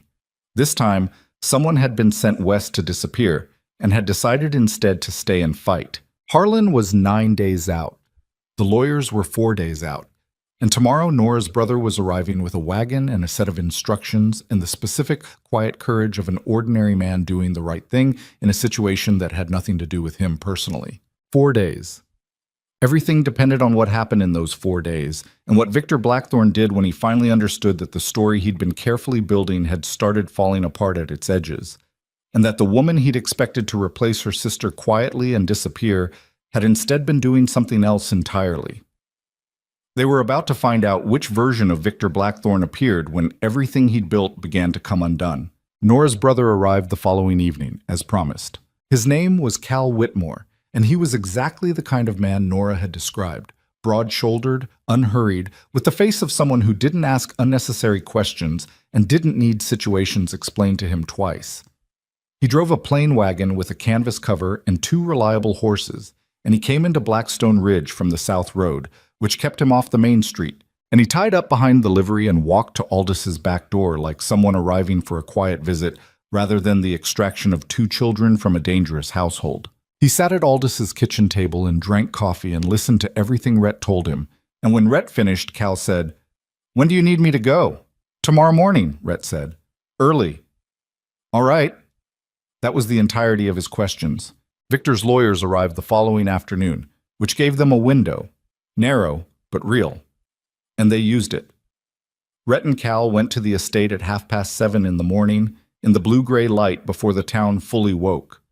Rhett had worked out the approach carefully.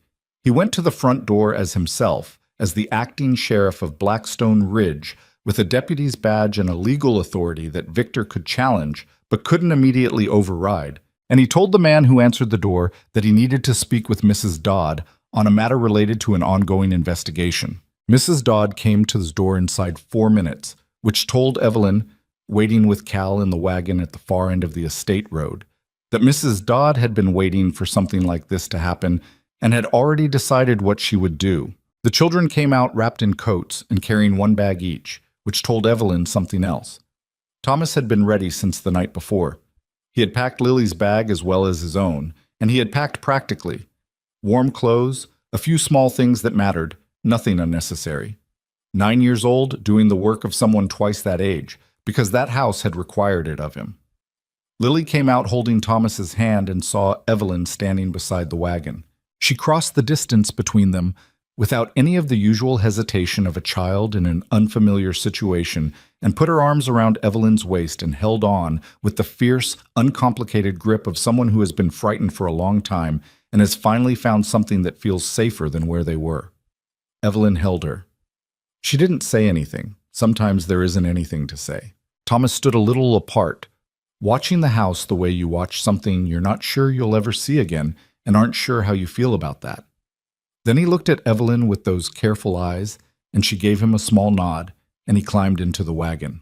They were moving within 6 minutes of arriving. Cal drove south at a steady pace, not hurrying because hurrying drew attention. Evelyn watched the wagon until it turned the bend in the road and disappeared into the tree line, and then she turned back toward town. Victor's lawyers were named Croft and Alderman, and they were exactly what 3 days of anticipation had prepared Evelyn to expect. Precise, expensively dressed for the territory, carrying leather satchels that contained what she imagined were enough legal mechanisms to complicate any proceeding significantly. They set themselves up at the saloon, the best available accommodation in Blackstone Ridge, which was still barely adequate by their apparent standards, and they sent word to the sheriff's office within an hour of arriving that they required a meeting. Rhett came back from that meeting looking like a man who has spent an hour listening to polished language used to say things that had no polish in them at all. "They filed a motion for the return of property," he said. "The journal, the chemist's letter, and what they're calling a glass container removed without permission from Mr. Blackthorne's private residence." He sat down. They've also filed a motion contesting the jurisdiction of Judge Harlan's visit, on the basis that no crime has been formally charged, and therefore there's no basis for a territorial court proceeding. Can they do that? Evelyn asked. They can file anything, Aldous said from his armchair. His broken leg appeared to be causing him sustained indignation. Filing it and having it succeed are separate matters. Harlan has jurisdiction on territorial criminal matters, regardless of whether a formal charge has been laid. The investigation itself gives him standing to hear preliminary evidence. He paused. But Croft knows that. He's not filing that motion to win it. He's filing it to create noise, to make everything look disputed and contested so that by the time Harlan arrives, there's a blizzard of legal paper covering the actual issue. The actual issue being that his client poisoned 2 women, Evelyn said. Yes, Aldous said. That. Rhett leaned forward, elbows on knees, looking at the floor in the manner of someone doing arithmetic. They asked about the children, he said. The room went quiet. Victor wants them returned to the estate, Rhett said. They're making noises about parental rights, about the wrongful removal of minor children from their legal guardian's household. He's their legal guardian, Evelyn said. The word sat badly. He is. Right now, legally, he is. Rhett looked up. Which is why we needed them gone before the lawyers arrived, and why Cal needed to be someone with no legal connection to this situation. As far as the record shows, the children left the estate on their own initiative this morning. There's no documentation of anyone assisting them because there isn't any. He paused. Croft can make noise about it, but he can't prove anything, and he can't compel a 9-year-old to disclose where he went. Thomas won't say anything, Evelyn said with more certainty than she'd have felt about most adults. No, Rhett agreed. I don't think he will. The next part of the problem settled on the room the way the next part of a problem always does when you've solved the previous one. Immediately, with no grace period. They had 5 days until Harlan arrived. They had Croft and Alderman in town, generating legal noise and talking to anyone who might be persuaded that the official version of events was the one Victor had been circulating since the beginning. They had a commissioner who was still nominally on Victor's side. They had a vial of residue that needed chemical analysis by someone qualified, which was a problem they had been deferring because there was no qualified chemist within easy reach of Blackstone Ridge. The assay office in Butte, Rhett said, they have a man who does chemical analysis for the mining operations. He's not a forensic examiner, but he knows compounds, and he'll recognize arsenic residue. Butte is 2 days each direction, Evelyn said. I know. You can't go. If you leave now, Croft has 5 days in this town without the only law officer who isn't connected to Victor, and I know, he said again. He looked at her. It doesn't have to be me. She thought about it. The vial in its current location, wrapped carefully in cloth, in a box under the floorboards of Aldis's bedroom, which Aldis had suggested with the comfortable practicality of a man who had been hiding things under floorboards for decades. She thought about the road to Butte. 2 days in winter cold, alone. I'll go, she said. You'll go to Butte, Rhett said, and the flatness of his tone suggested he was not going to pretend this was a development he was comfortable with. The lawyers don't know what I look like yet, she said. They arrived after I was already staying here. Victor has described me to them, but a description from a man whose interest in my appearance is not exactly neutral. I look like any other woman traveling for ordinary reasons. She paused. And in Butte, nobody knows who I am at all. If Victor realizes you've left town, he won't, she said. He's watching this house. He's watching the sheriff's office. He's not watching the South Road because, as far as he knows, everything he needs to worry about is here. She looked at Rhett. It's the right move. He knew it was the right move. She could see it in the way he wasn't arguing, which was the specific quality of Rhett Callahan's reluctance when he'd already concluded something. He didn't dress up his disagreement with extra objections when the logic had run out. He just went quiet and accepted it, and then immediately started thinking about how to make it safer. Ben Kelsey's man, he said. He runs supply between here and Butte twice a month. He's going in 2 days' time anyway, and he's solid. You go with him, you're just another passenger, nothing unusual. Agreed. You're back in 4 days. Which gives us 1 day before Harlan. 1 day is enough, he said, though his expression suggested he was not entirely sure of this, and was saying it anyway because the alternative was not having it be enough. But the 2 days before she left were the worst of waiting, which is the specific torture of a situation where you have done what you can for the moment and are now required to stand still while other people do things you can't control. Victor's lawyers went to work on the town with the systematic efficiency of people who had done this kind of work before and understood that local opinion, properly shaped, could be as useful as legal precedent. They met with the commissioner again. They had a long conversation at the saloon with 3 of the more prosperous business owners in town, which Evelyn learned about through the network of information that had assembled itself organically in the past week. Percy at the telegraph office, the livery owner's wife, Mrs. Aldridge, who turned out to have ears in more corners of Blackstone Ridge than anyone had given her credit for. What the lawyers were saying in these conversations was a refined version of what Victor had been saying since the beginning, but refined the way a raw ore gets refined, processed into something that looked more like legitimate concern and less like the self-interested fabrication it actually was. They were suggesting, with great politeness and apparent regret, that the evidence being cited against their client was circumstantial at best and manufactured at worst. They were suggesting that the young woman at the center of the accusation was grieving and confused and had been manipulated by a deputy whose ambitions in this county were perhaps larger than his current position warranted. That last part was designed specifically for Rhett, and Evelyn felt a clean anger when she heard it. "They're trying to make it about you," she told him. "I know," he said. He didn't seem particularly disturbed by this, which was either genuine equanimity or the very good impression of it. "Let them. Harlan knows me. I've testified in front of him twice. He's not going to discount my evidence on the basis of a character suggestion from 2 men who arrived in this town 4 days ago. The commissioner might." "The commissioner's opinion of me stopped mattering when Harlan agreed to come," Rhett said. "The commissioner doesn't run a territorial proceeding. Harlan does." This was logical. It was also the kind of logic that worked in clean conditions and could be disrupted by the numerous things that were not clean about these conditions. Victor himself had gone quiet in a way that bothered Evelyn more than his earlier activity had. He was visible occasionally on the main street speaking with Croft and aldermen, but the public campaign he'd been running in the first days, the concerned appearances, the conversations with shopkeepers, the performance of a worried man seeking his missing betrothed, had subsided. He had retreated into the estate and was doing whatever he was doing behind those walls, and the absence of visible movement was not reassuring. It was the quiet of someone who had shifted from public maneuvering to private planning, and private planning was harder to track. "He's going to try something before Harlan gets here," Aldous said on the evening before Evelyn was due to leave. He said it without drama, as plain observation. A man like that, watching what he's built start to go. He won't just wait for a judge. "What does he have left to try?" Evelyn asked. "The evidence itself," Aldous said.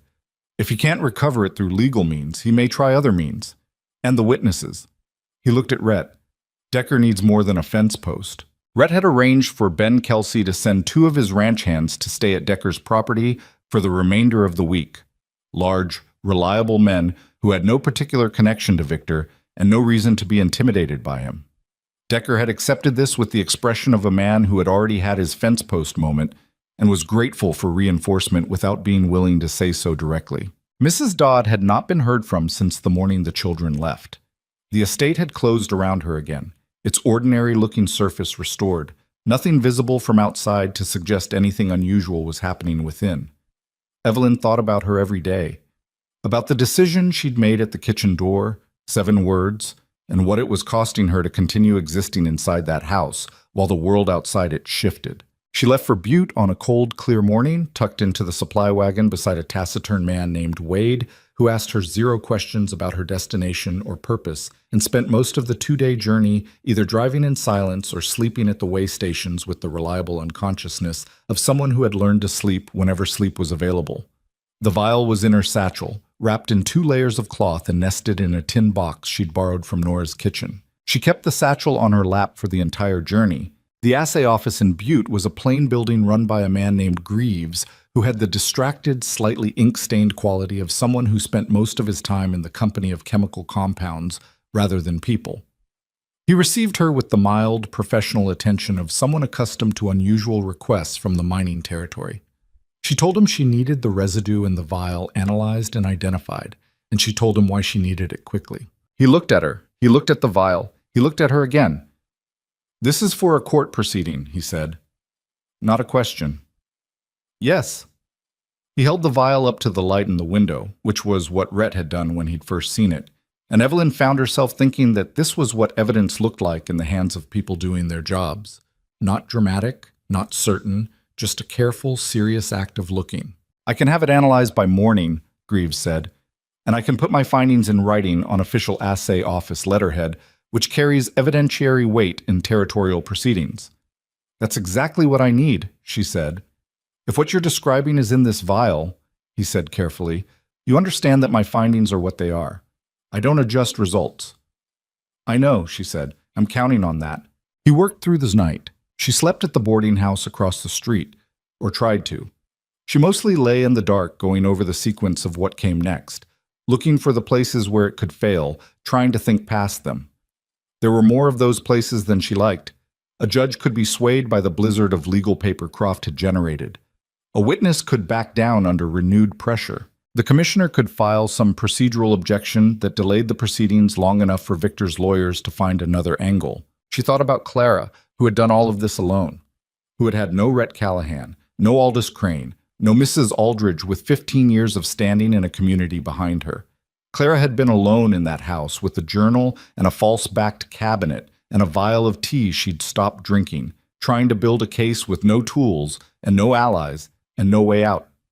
"Let whoever finds this know that I didn't get sick. I was made sick."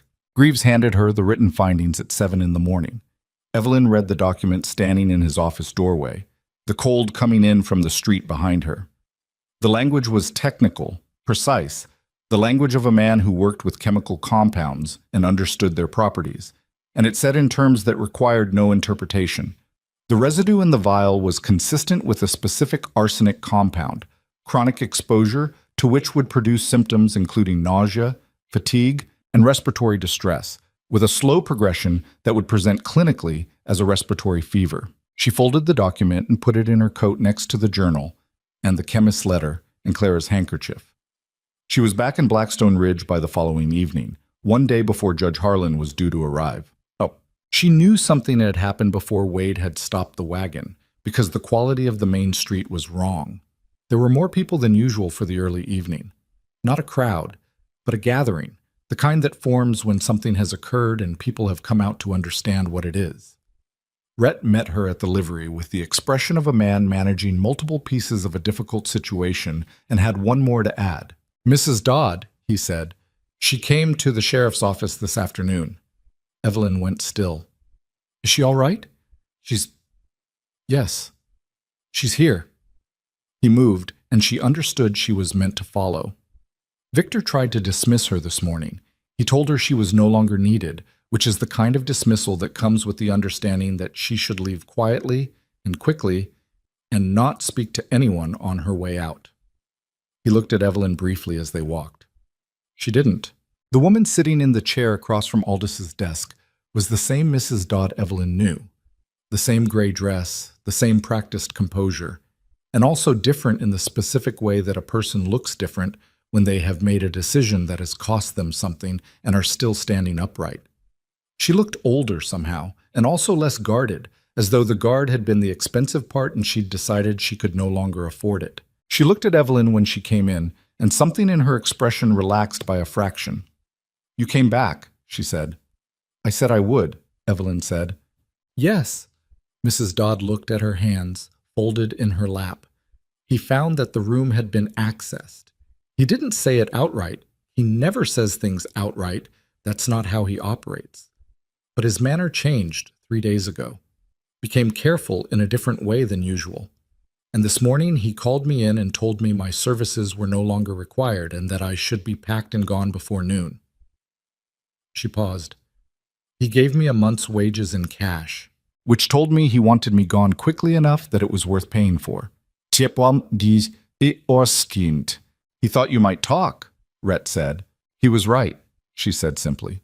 I've been deciding whether to talk for 7 months. He made the decision easier. She looked at Evelyn. Clara came to me the week before she died. She was frightened and she wasn't well and she had figured out what was being done to her. She asked me if I would help her, if I would find someone who could help. Her voice was flat and controlled, the voice of a woman recounting something she had gone over many times in the accounting of her own failures. I told her I had children. I told her I was sorry. She didn't argue with me. She just nodded and went back to her room. The room was very quiet. 3 days later, she was worse, Mrs. Dodd said. A week after that, she was dead. And I told myself I couldn't have done anything, that it was too late, that I hadn't known for certain, that there was nothing I could have done that would have made a difference. She stopped. I've been telling myself that story for 7 months. I'm done telling it. She had seen things over 12 years in that household that she had filed away without allowing herself to name. The first wife, Margaret, declining over a period of 8 months with symptoms that the county doctor had called a lung condition. Victor's particular attention to his wife's evening routines, what's the tea, the small personal gestures that seemed like care and that she now understood differently. A visit from the Bozeman chemist 2 years before Margaret's death, a delivery of something small and glass-stoppered that Victor had taken personally and she had not seen again. I never saw him administer anything, she said. I need to be clear about that, but I watched him. I watched the pattern of it, and I know what I observed, and I'll say it in front of anyone who needs to hear it. You'll testify, Rhett said. Yes, she said, whatever that costs me. Evelyn thought about the document in her coat pocket, from Greaves at the Butte assay office. She thought about Clara's journal and the chemist's letter and Decker's account of the vial he'd seen. She thought about Mrs. Aldridge, who would be there. She thought about Thomas Blackthorne, 9 years old and somewhere south of here with Nora's brother, carrying things he'd seen and heard that no 9-year-old should have to carry. They had enough. She believed, sitting in that room with Aldis's fire and the assembled weight of everything they'd built in 9 days, that they had enough. Not certainty. The law did not deal in certainty, especially not in a frontier territory where a man with money and lawyers could complicate any proceeding, but enough. Harlan arrives tomorrow, Rhett said. He looked at Evelyn. How'd Greaves go? She took the document from her coat and handed it to him. He read it, and she watched his face, and something in his expression shifted in the way things shift when you've been holding tension for a long time and a piece of it releases. Arsenic compound, he said. Consistent with what would produce Clara's symptoms, she said. He put it in writing on official letterhead. Rhett set the document on Aldis's desk, next to the chemist's letter, next to the journal, next to the written account Decker had provided. He looked at the assembled evidence for a moment, the physical shape of 9 days of work, of everything that Clara had tried to build before she ran out of time. It's enough, Aldis said from his chair, with the authority of a man who had sat in enough courtrooms to know the difference between enough and not enough. Judge Harlan arrived at noon the following day, on horseback with 2 men from the territory attorney's office, and he came directly to the sheriff's office without stopping at the saloon or the mercantile or any of the places where Croft and Alderman had spent 9 days building architecture. He was a tall man, gray-haired, with the particular look of someone who had been making difficult decisions for long enough that difficulty had become a kind of climate they simply lived in rather than weather they experienced. He shook hands with Rhett and with Aldis, and he looked at the assembled documents on the desk, and he looked at Evelyn with the assessing attention of someone who needed to understand what kind of person he was dealing with before he made any decisions. Miss Hartwell, he said, you've had a complicated few weeks. Yes, she said. You came to this territory to marry a man your family arranged for you. Yes. And instead you ended up building a criminal case against him. My sister built most of it, Evelyn said. I finished it. Harlan was quiet for a moment. He looked at the journal, which was open to Clara's last entry. He read those 3 words. He found it. And she watched his face and saw the moment they landed. I've received Croft and Alderman's filings, he said. I've read them. I've also read everything Deputy Callahan sent to Helena. He looked at Rhett. You said the vial has been analyzed. By the assay office in Butte, Rhett said. The written findings are there. Harlan picked up Greaves's document and read it carefully, the way he read everything, thoroughly, without rushing, giving it the attention that a document saying what this one said deserved. He set it down. He looked at the window. He looked back at Rhett. The proceedings will begin tomorrow morning, he said. I'll hear the filings from both sides first, and then I'll hear testimony. He paused. I want you to understand, Miss Hartwell. The proceedings are formal. What happens in that room is what the evidence supports. Nothing more. I understand, she said. Whatever you hoped for coming into this territory, I hoped to find out what happened to my sister, she said. That's all I hoped for. He looked at her for a moment, and whatever he saw in her face seemed to satisfy something. He gave a brief nod and turned back to Rhett, and they began discussing the procedural details, and Evelyn sat with her hands folded in her lap and thought about tomorrow.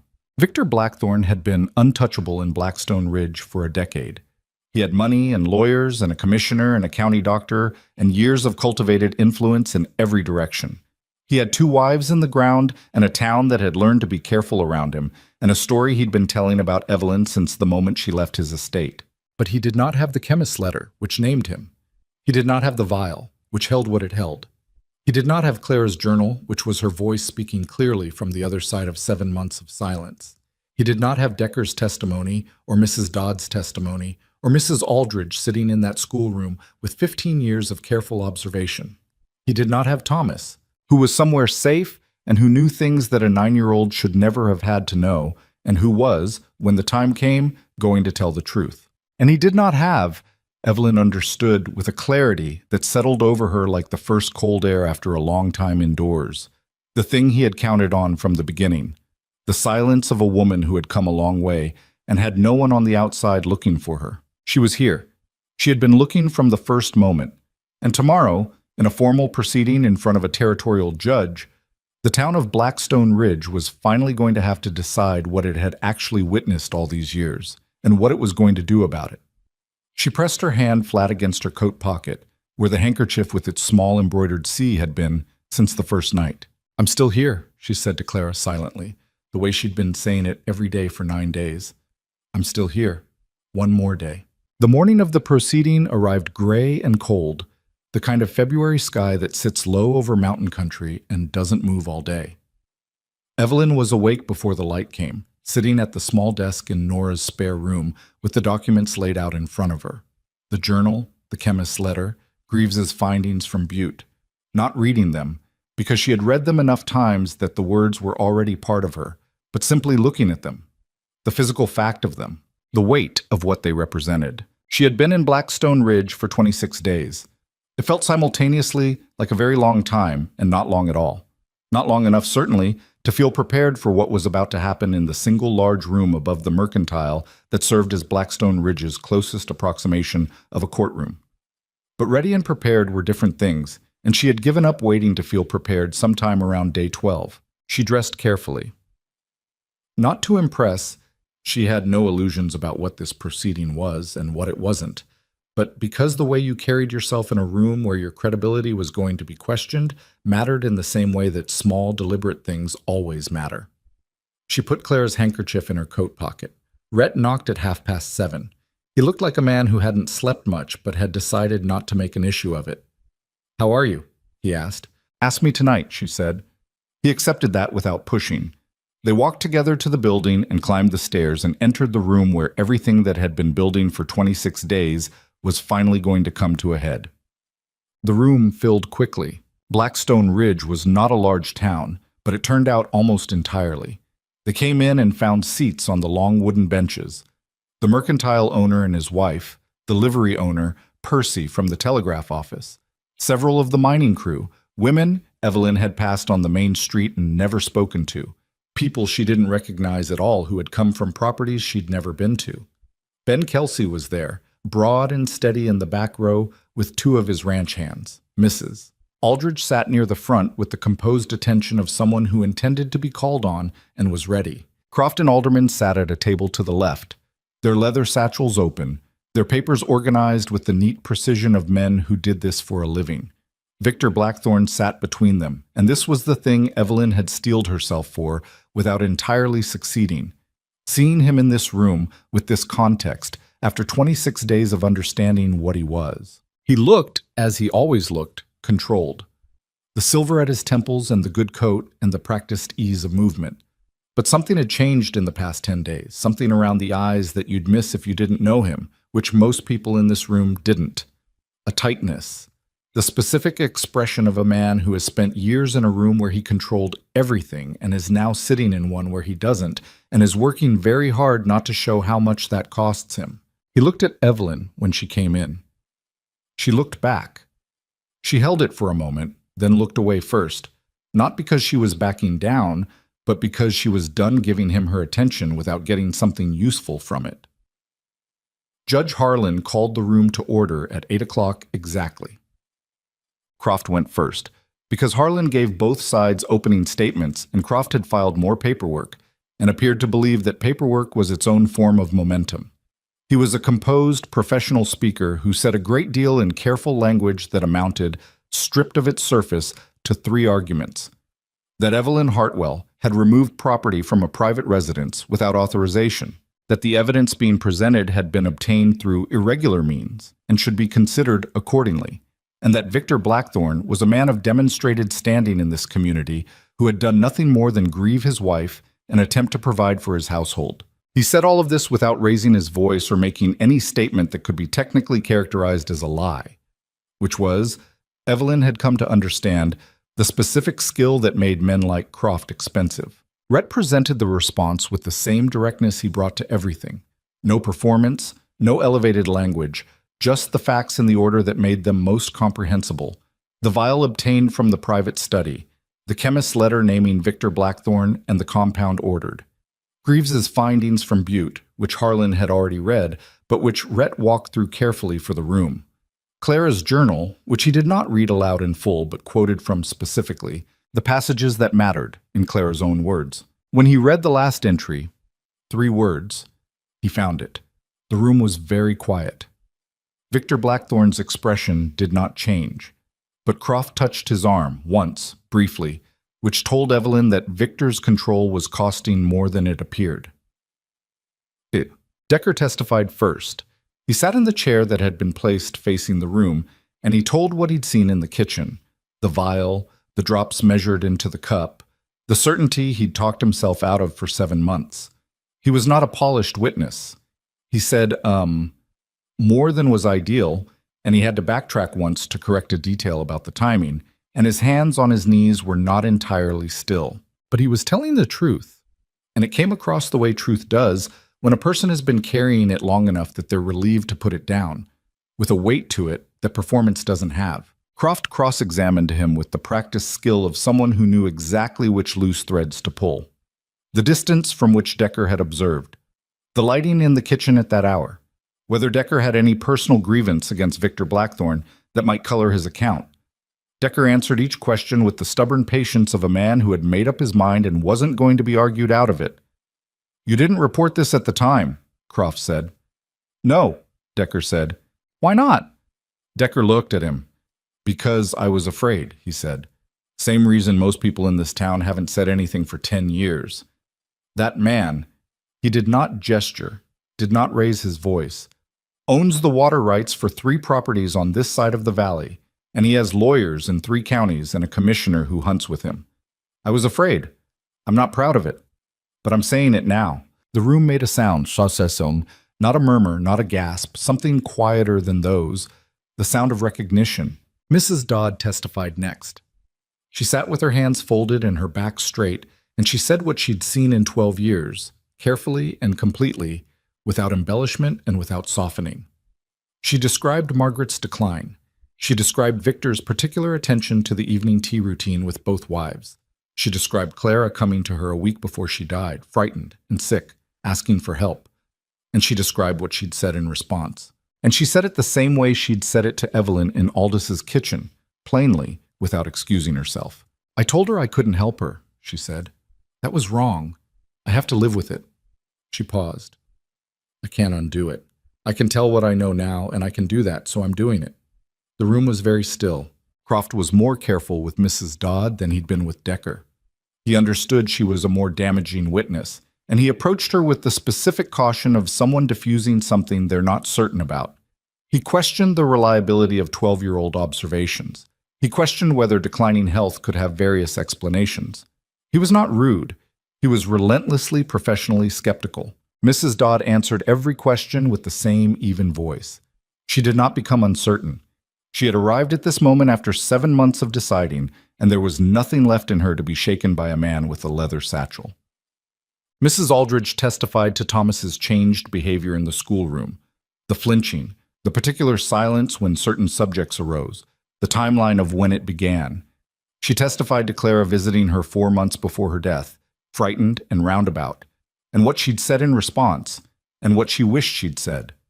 She was precise and credible and had the quiet authority of 15 years in a community behind every word. Then Harlan asked Evelyn whether she wished to speak.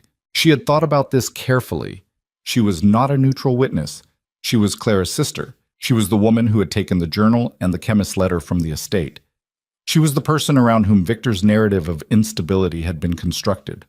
Croft would use every one of those facts. She knew it going in. She sat down in the chair facing the room and she looked at the people on the benches. At Mrs. Aldridge, at Decker, at Ben Kelsey in the back row, at Percy from the telegraph office, at all the people who had spent years in this town learning to be careful and were now sitting in a room deciding whether to stop. And she said what she knew. She said it simply. She didn't perform emotion because she didn't need to. The facts, told plainly, were their own kind of weight. She talked about the lock on the outside of her bedroom door. She talked about the dinner where Clara's name was not mentioned. She talked about finding the handkerchief in the desk drawer and knowing, with the certainty of someone who had known another person their whole life, that Clara had been in that room. She talked about the journal and what was in it, and she read the last entry herself, aloud, in her own voice. He found it, because she thought it mattered that Clara's words came from someone who loved her rather than from a legal proceeding. She talked about the tea she'd been drinking before she understood what it was. She said, "My sister came to this town in good faith. She was 26 years old, and she came because her family arranged for her to come, and she tried to do what she'd been sent to do, and when she understood what was happening to her, she tried to stop it. She tried to find proof. She tried to protect 2 children who were not even her own. She did all of this alone without a single person who could help her, and she ran out of time." She paused. "I came here because my family sent me, same as Clara. I stayed because what happened to her was wrong, and because someone needed to say so in a room where it would count." Croft cross-examined her for 25 minutes.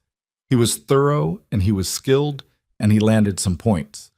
The irregular manner in which the evidence had been obtained, her relationship to the situation, the fact that she had no legal authority to remove anything from the estate.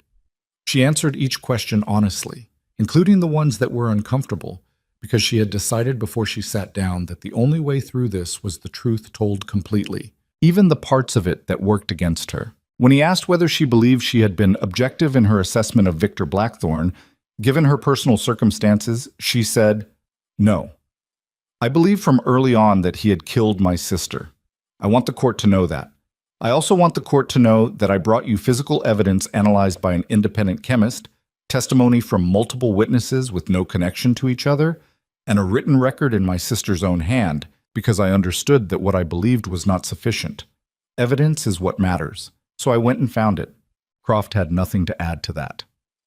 Victor Blackthorne's lawyers put him on the stand, which was a strategic decision that told Evelyn they were worried. A confident defense doesn't need its client to speak. A defense that puts its client in front of a judge is a defense that has calculated that the client, performed correctly, is more persuasive than the alternative. Victor performed well. He was measured and sorrowful and articulate, and he told the story he'd been telling for weeks. Clara's declining health, his concern, his grief, his bewilderment at finding himself accused by a woman who had arrived in his household in distress and constructed a narrative from her own pain. He was convincing. She could see it landing on some faces in the room, the slight softening, the moment of doubt. But Rhett had been given the opportunity to cross-examine, and Rhett had spent 26 days preparing for exactly this conversation. He asked Victor about the chemist's letter. Victor said the compound had been ordered for industrial use at the mine. Rhett asked which mine, and which specific application, and which foreman had requested it. Victor's answers became less specific by degrees, the way answers do when they're being constructed rather than recalled. Rhett asked about the Butte Assay Office's findings. Victor said the vial had been taken from his private property without authorization, and he questioned the chain of custody. Rhett acknowledged this calmly and then pointed out that the findings were consistent with the compound named in the letter addressed to Victor Blackthorne personally, and asked whether Victor could explain that consistency. Victor said it was coincidence. The room made the sound again, the one that wasn't quite a murmur. Rhett asked about Margaret. Victor said Margaret had died of a natural illness, which was what the county doctor had certified. Rhett asked when Victor had last seen the county doctor. Victor said he didn't see what that had to do with anything. Rhett said he thought it was relevant, given that the doctor's certification was being offered as evidence and the doctor himself was not present to testify, and asked Harlan to note the absence for the record. Harlan noted it, and then Rhett asked, very quietly, without any change in his tone, "Mr. Blackthorne, did you bring your late wife Clara her evening tea on the night of January 7th of this year?" A pause. "I may have," Victor said. "It was my habit to care for my wife's comfort. And on the night of January 3rd? I don't recall. The journal your late wife kept, which has been entered into this proceeding, describes you bringing her tea on the evenings of January 3rd, 5th, 7th, 9th, 10th, and 11th. She also describes stopping drinking it. She also describes on January 14th feeling significantly worse. She died on January 23rd. Rhett looked at him steadily. "Would you like to explain the connection between those dates?" Victor looked at his lawyers. Croft made a small gesture, barely visible, the gesture of a man saying, "Hold your position." Victor looked back at Rhett. "My wife was ill," he said. "I cared for her. The journal of a sick woman is not a reliable account of events. Your first wife, Margaret, also declined over a period of months with similar symptoms," Rhett said. "Were you also in the habit of bringing Margaret her evening tea?" A longer pause this time, long enough that the pause itself was an answer. "I cared for my wife," Victor said. "Which wife?" Rhett asked. The room went completely still. "Tut."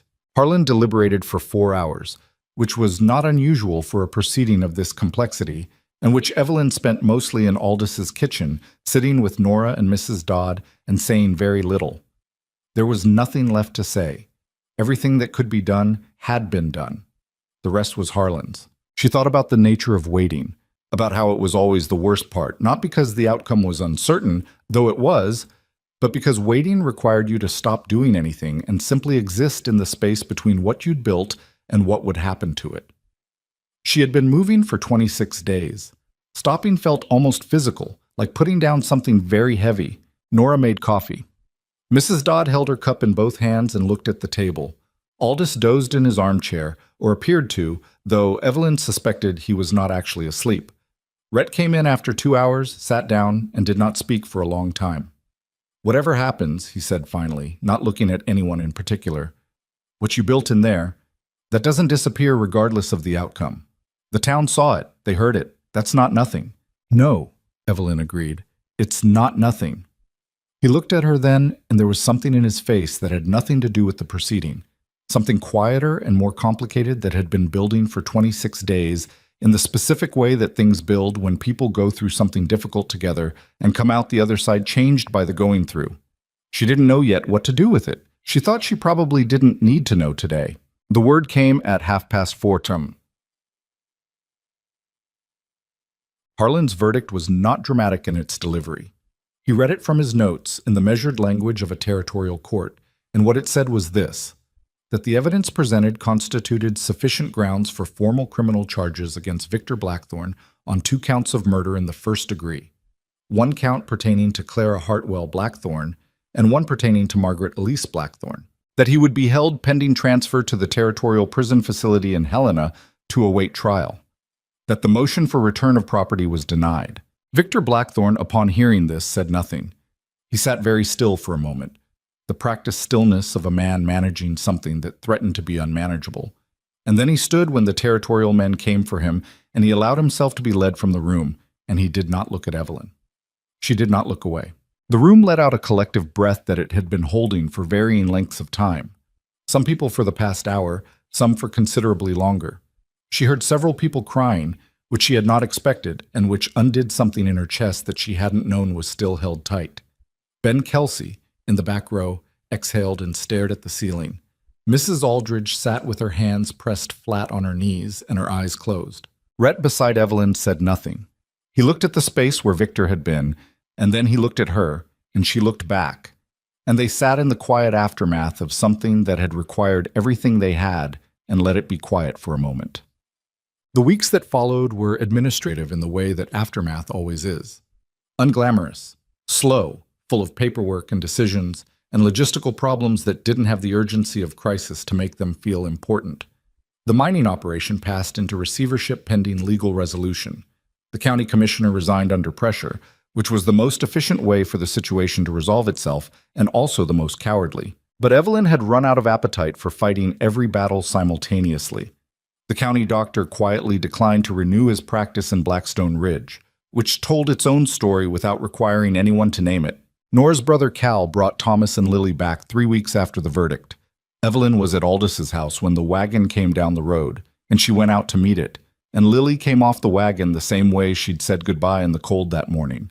Directly, without hesitation, putting her arms around Evelyn's waist and holding on. Thomas climbed down after her. He had the expression of a child who had been somewhere safe and was returning to somewhere complicated and was trying to work out how to hold both things at once. He looked at the town around him, the main street, the buildings, the ridge, and the estate visible on the rise. And then he looked at Evelyn. "Is it over?" he asked. She thought about what to say. She thought about the honesty she'd owed him from the first morning in that hallway, when he'd been 9 years old with his back against the wall, and she'd decided to talk to him straight rather than down. "The worst of it," she said, "there's still the trial, which will take time. And there are things that happen that don't just stop because of a verdict. But he's gone. He can't hurt anyone here anymore." Thomas nodded slowly. He looked at the estate on the ridge, distant, windows dark.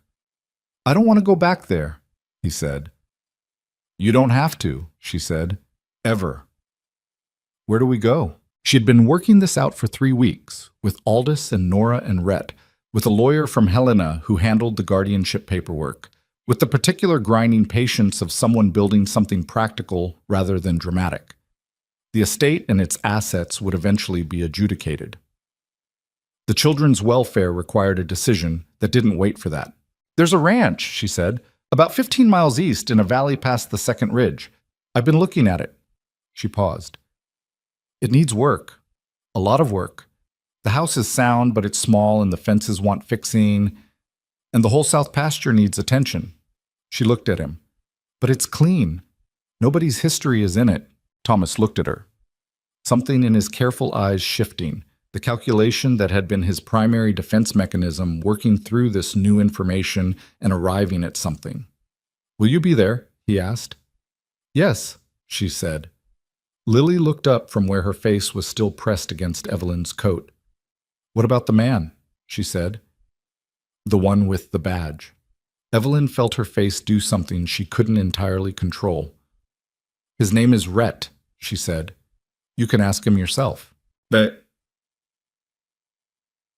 She asked Rhett that evening. Not in those terms. Lily had asked a child's version of a question that adults generally require more words to approach. But the question was the same at its root, and Evelyn asked it standing in Aldis's yard in the February cold with the last of the day's light going out over the ridge, which was as good a place as any for a conversation she'd been putting off for 3 weeks. "The ranch," she said. "I have enough from the estate settlement for the purchase and enough left to work it for a year before it needs to pay for itself. I filed the guardianship for Thomas and Lily. I'm staying." Rhett had his hands in his coat pockets. He was looking at the ridge the way he looked at things he was thinking through. "You're staying," he said. "I'm staying." She looked at him. "Aldis is going to need a sheriff when his leg heals and he decides he's ready to retire, which by his own estimate is somewhere between 1 and 3 years from now. That seems like the kind of job that would suit a man who is apparently incapable of walking past a problem without trying to fix it." He looked at her. Something in his expression was doing what it sometimes did, several things at once, none of them entirely legible. "You're offering me a job," he said. "I'm pointing out that a job exists," she said. "What you do with the information is your business." He was quiet for a moment. The cold moved across the yard between them. Somewhere behind the house, Lily was talking to Nora in the particular way Lily talked to people she'd decided she liked, rapidly, without pausing for breath, about several things simultaneously. "The ranch is going to be a lot of work," Rhett said. "I'm aware of that. Fences and a south pasture and 2 kids who've had a complicated year." "I know what it is," she said. "I'm not confused about what I'm choosing." He looked at her for a long moment, and she looked back, and neither of them said anything that would have translated well into plain language. Some things between 2 people who have been through something real together don't require plain language. They require only the acknowledgement that the thing happened, and that both of you are still standing, and that standing together seems, on balance, better than standing apart. "The fence on the south pasture," he said. "I'm good with fences." "I'll remember that," she said. She went back to the estate one final time, alone, in the last days of February before the paperwork transferred ownership and strangers would begin making decisions about what to keep and what to clear. She did not go through the rooms or open drawers or look for anything. There was nothing left to find and nothing she wanted to take. She went to the small sitting room that had been Clara's, now stripped of everything except the furniture that had come with the house, and she stood in it for a while. She took out the handkerchief with the embroidered C. She held it. The room was cold and empty and entirely ordinary looking, and that was the most honest thing about it. How ordinary a space can look when you know what happened in it. How nothing shows on the outside of things. How you can walk through a door and have no idea what it has already cost someone. She thought about the nature of what Clara had tried to do. Not heroic, exactly. Clara had been frightened. She had hesitated. She had asked Mrs. Dodd for help and been turned away and written in tiny handwriting in a journal she hid behind a false back because she had no other way to say what was happening to her. She was not a woman from a story who acted without fear. She was a woman who acted despite it, in the limited ways available to her, with what she had. That was the thing that mattered, Evelyn thought. Not the grand gesture, not the moment of unambiguous courage. Those were rare, and not always where the weight actually lived. The weight lived in the small, persistent choices. In the tea poured out rather than drunk. In 3 words, written on the last page when there was no time left. In Mrs. Dodd's 7 words at a kitchen door. In a 9-year-old packing 2 bags in the dark because someone had told him a wagon was coming. People were not often given the luxury of acting without fear. They were given instead the choice of whether to act at all. Clara had made her choice. So had Decker. So had Mrs. Dodd. So eventually had all the people who sat on those benches and decided not to keep their heads down anymore. Evelyn had made hers 26 days ago, on a frozen road in the dark, walking away from an estate she was supposed to disappear into. She had not been certain, then, that it would come to anything. She had been afraid and tired, and she had walked toward the lights of a town 3 miles away because it was the only option she could find, and that was enough. It was always enough, just to choose the next thing you could actually do. She folded the handkerchief one more time and put it in her coat pocket, where it had lived for 26 days, where she intended to keep it. Not as a relic or a weight, but as a reminder of the specific quality of a person who had tried, which was the most honest memorial she could offer. She left the sitting room. She walked down the hallway and through the front door and down the steps and across the frozen ground toward the gate, and she didn't look back at the house. The ridge road stretched ahead of her toward town. The sky was beginning to clear for the first time in days, the gray pulling back to show something pale and cold and real behind it. 15 miles east, past the second ridge, a ranch sat in a valley waiting for someone to come fix its fences. She had a long walk back to town and a great deal to do. And the rest of it, whatever it was, whatever shape it took when she wasn't looking directly at it, would come together the way things do when you've stopped trying to control every piece of it and started simply living in the direction you've decided to face. Her sister's name was Clara. She had been 26 years old, and she had been brave in the ways she could be, and she had tried to do something that mattered. Someone had finished it for her. That was enough. That was finally and completely enough.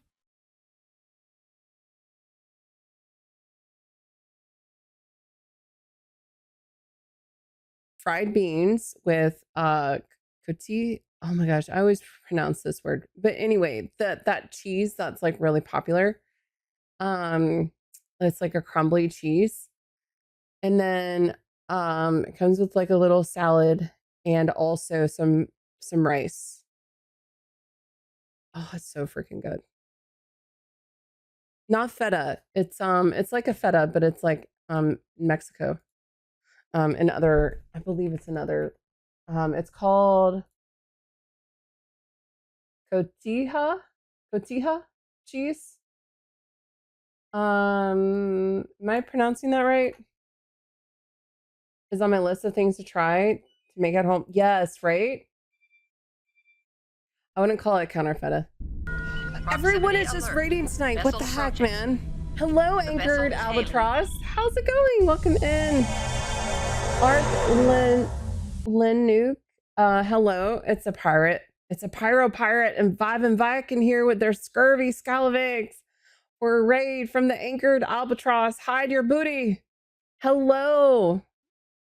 Welcome in. Art, welcome in. Jolly? Is it Jolly? Thank you for giving a shout out to Anchored Albatross.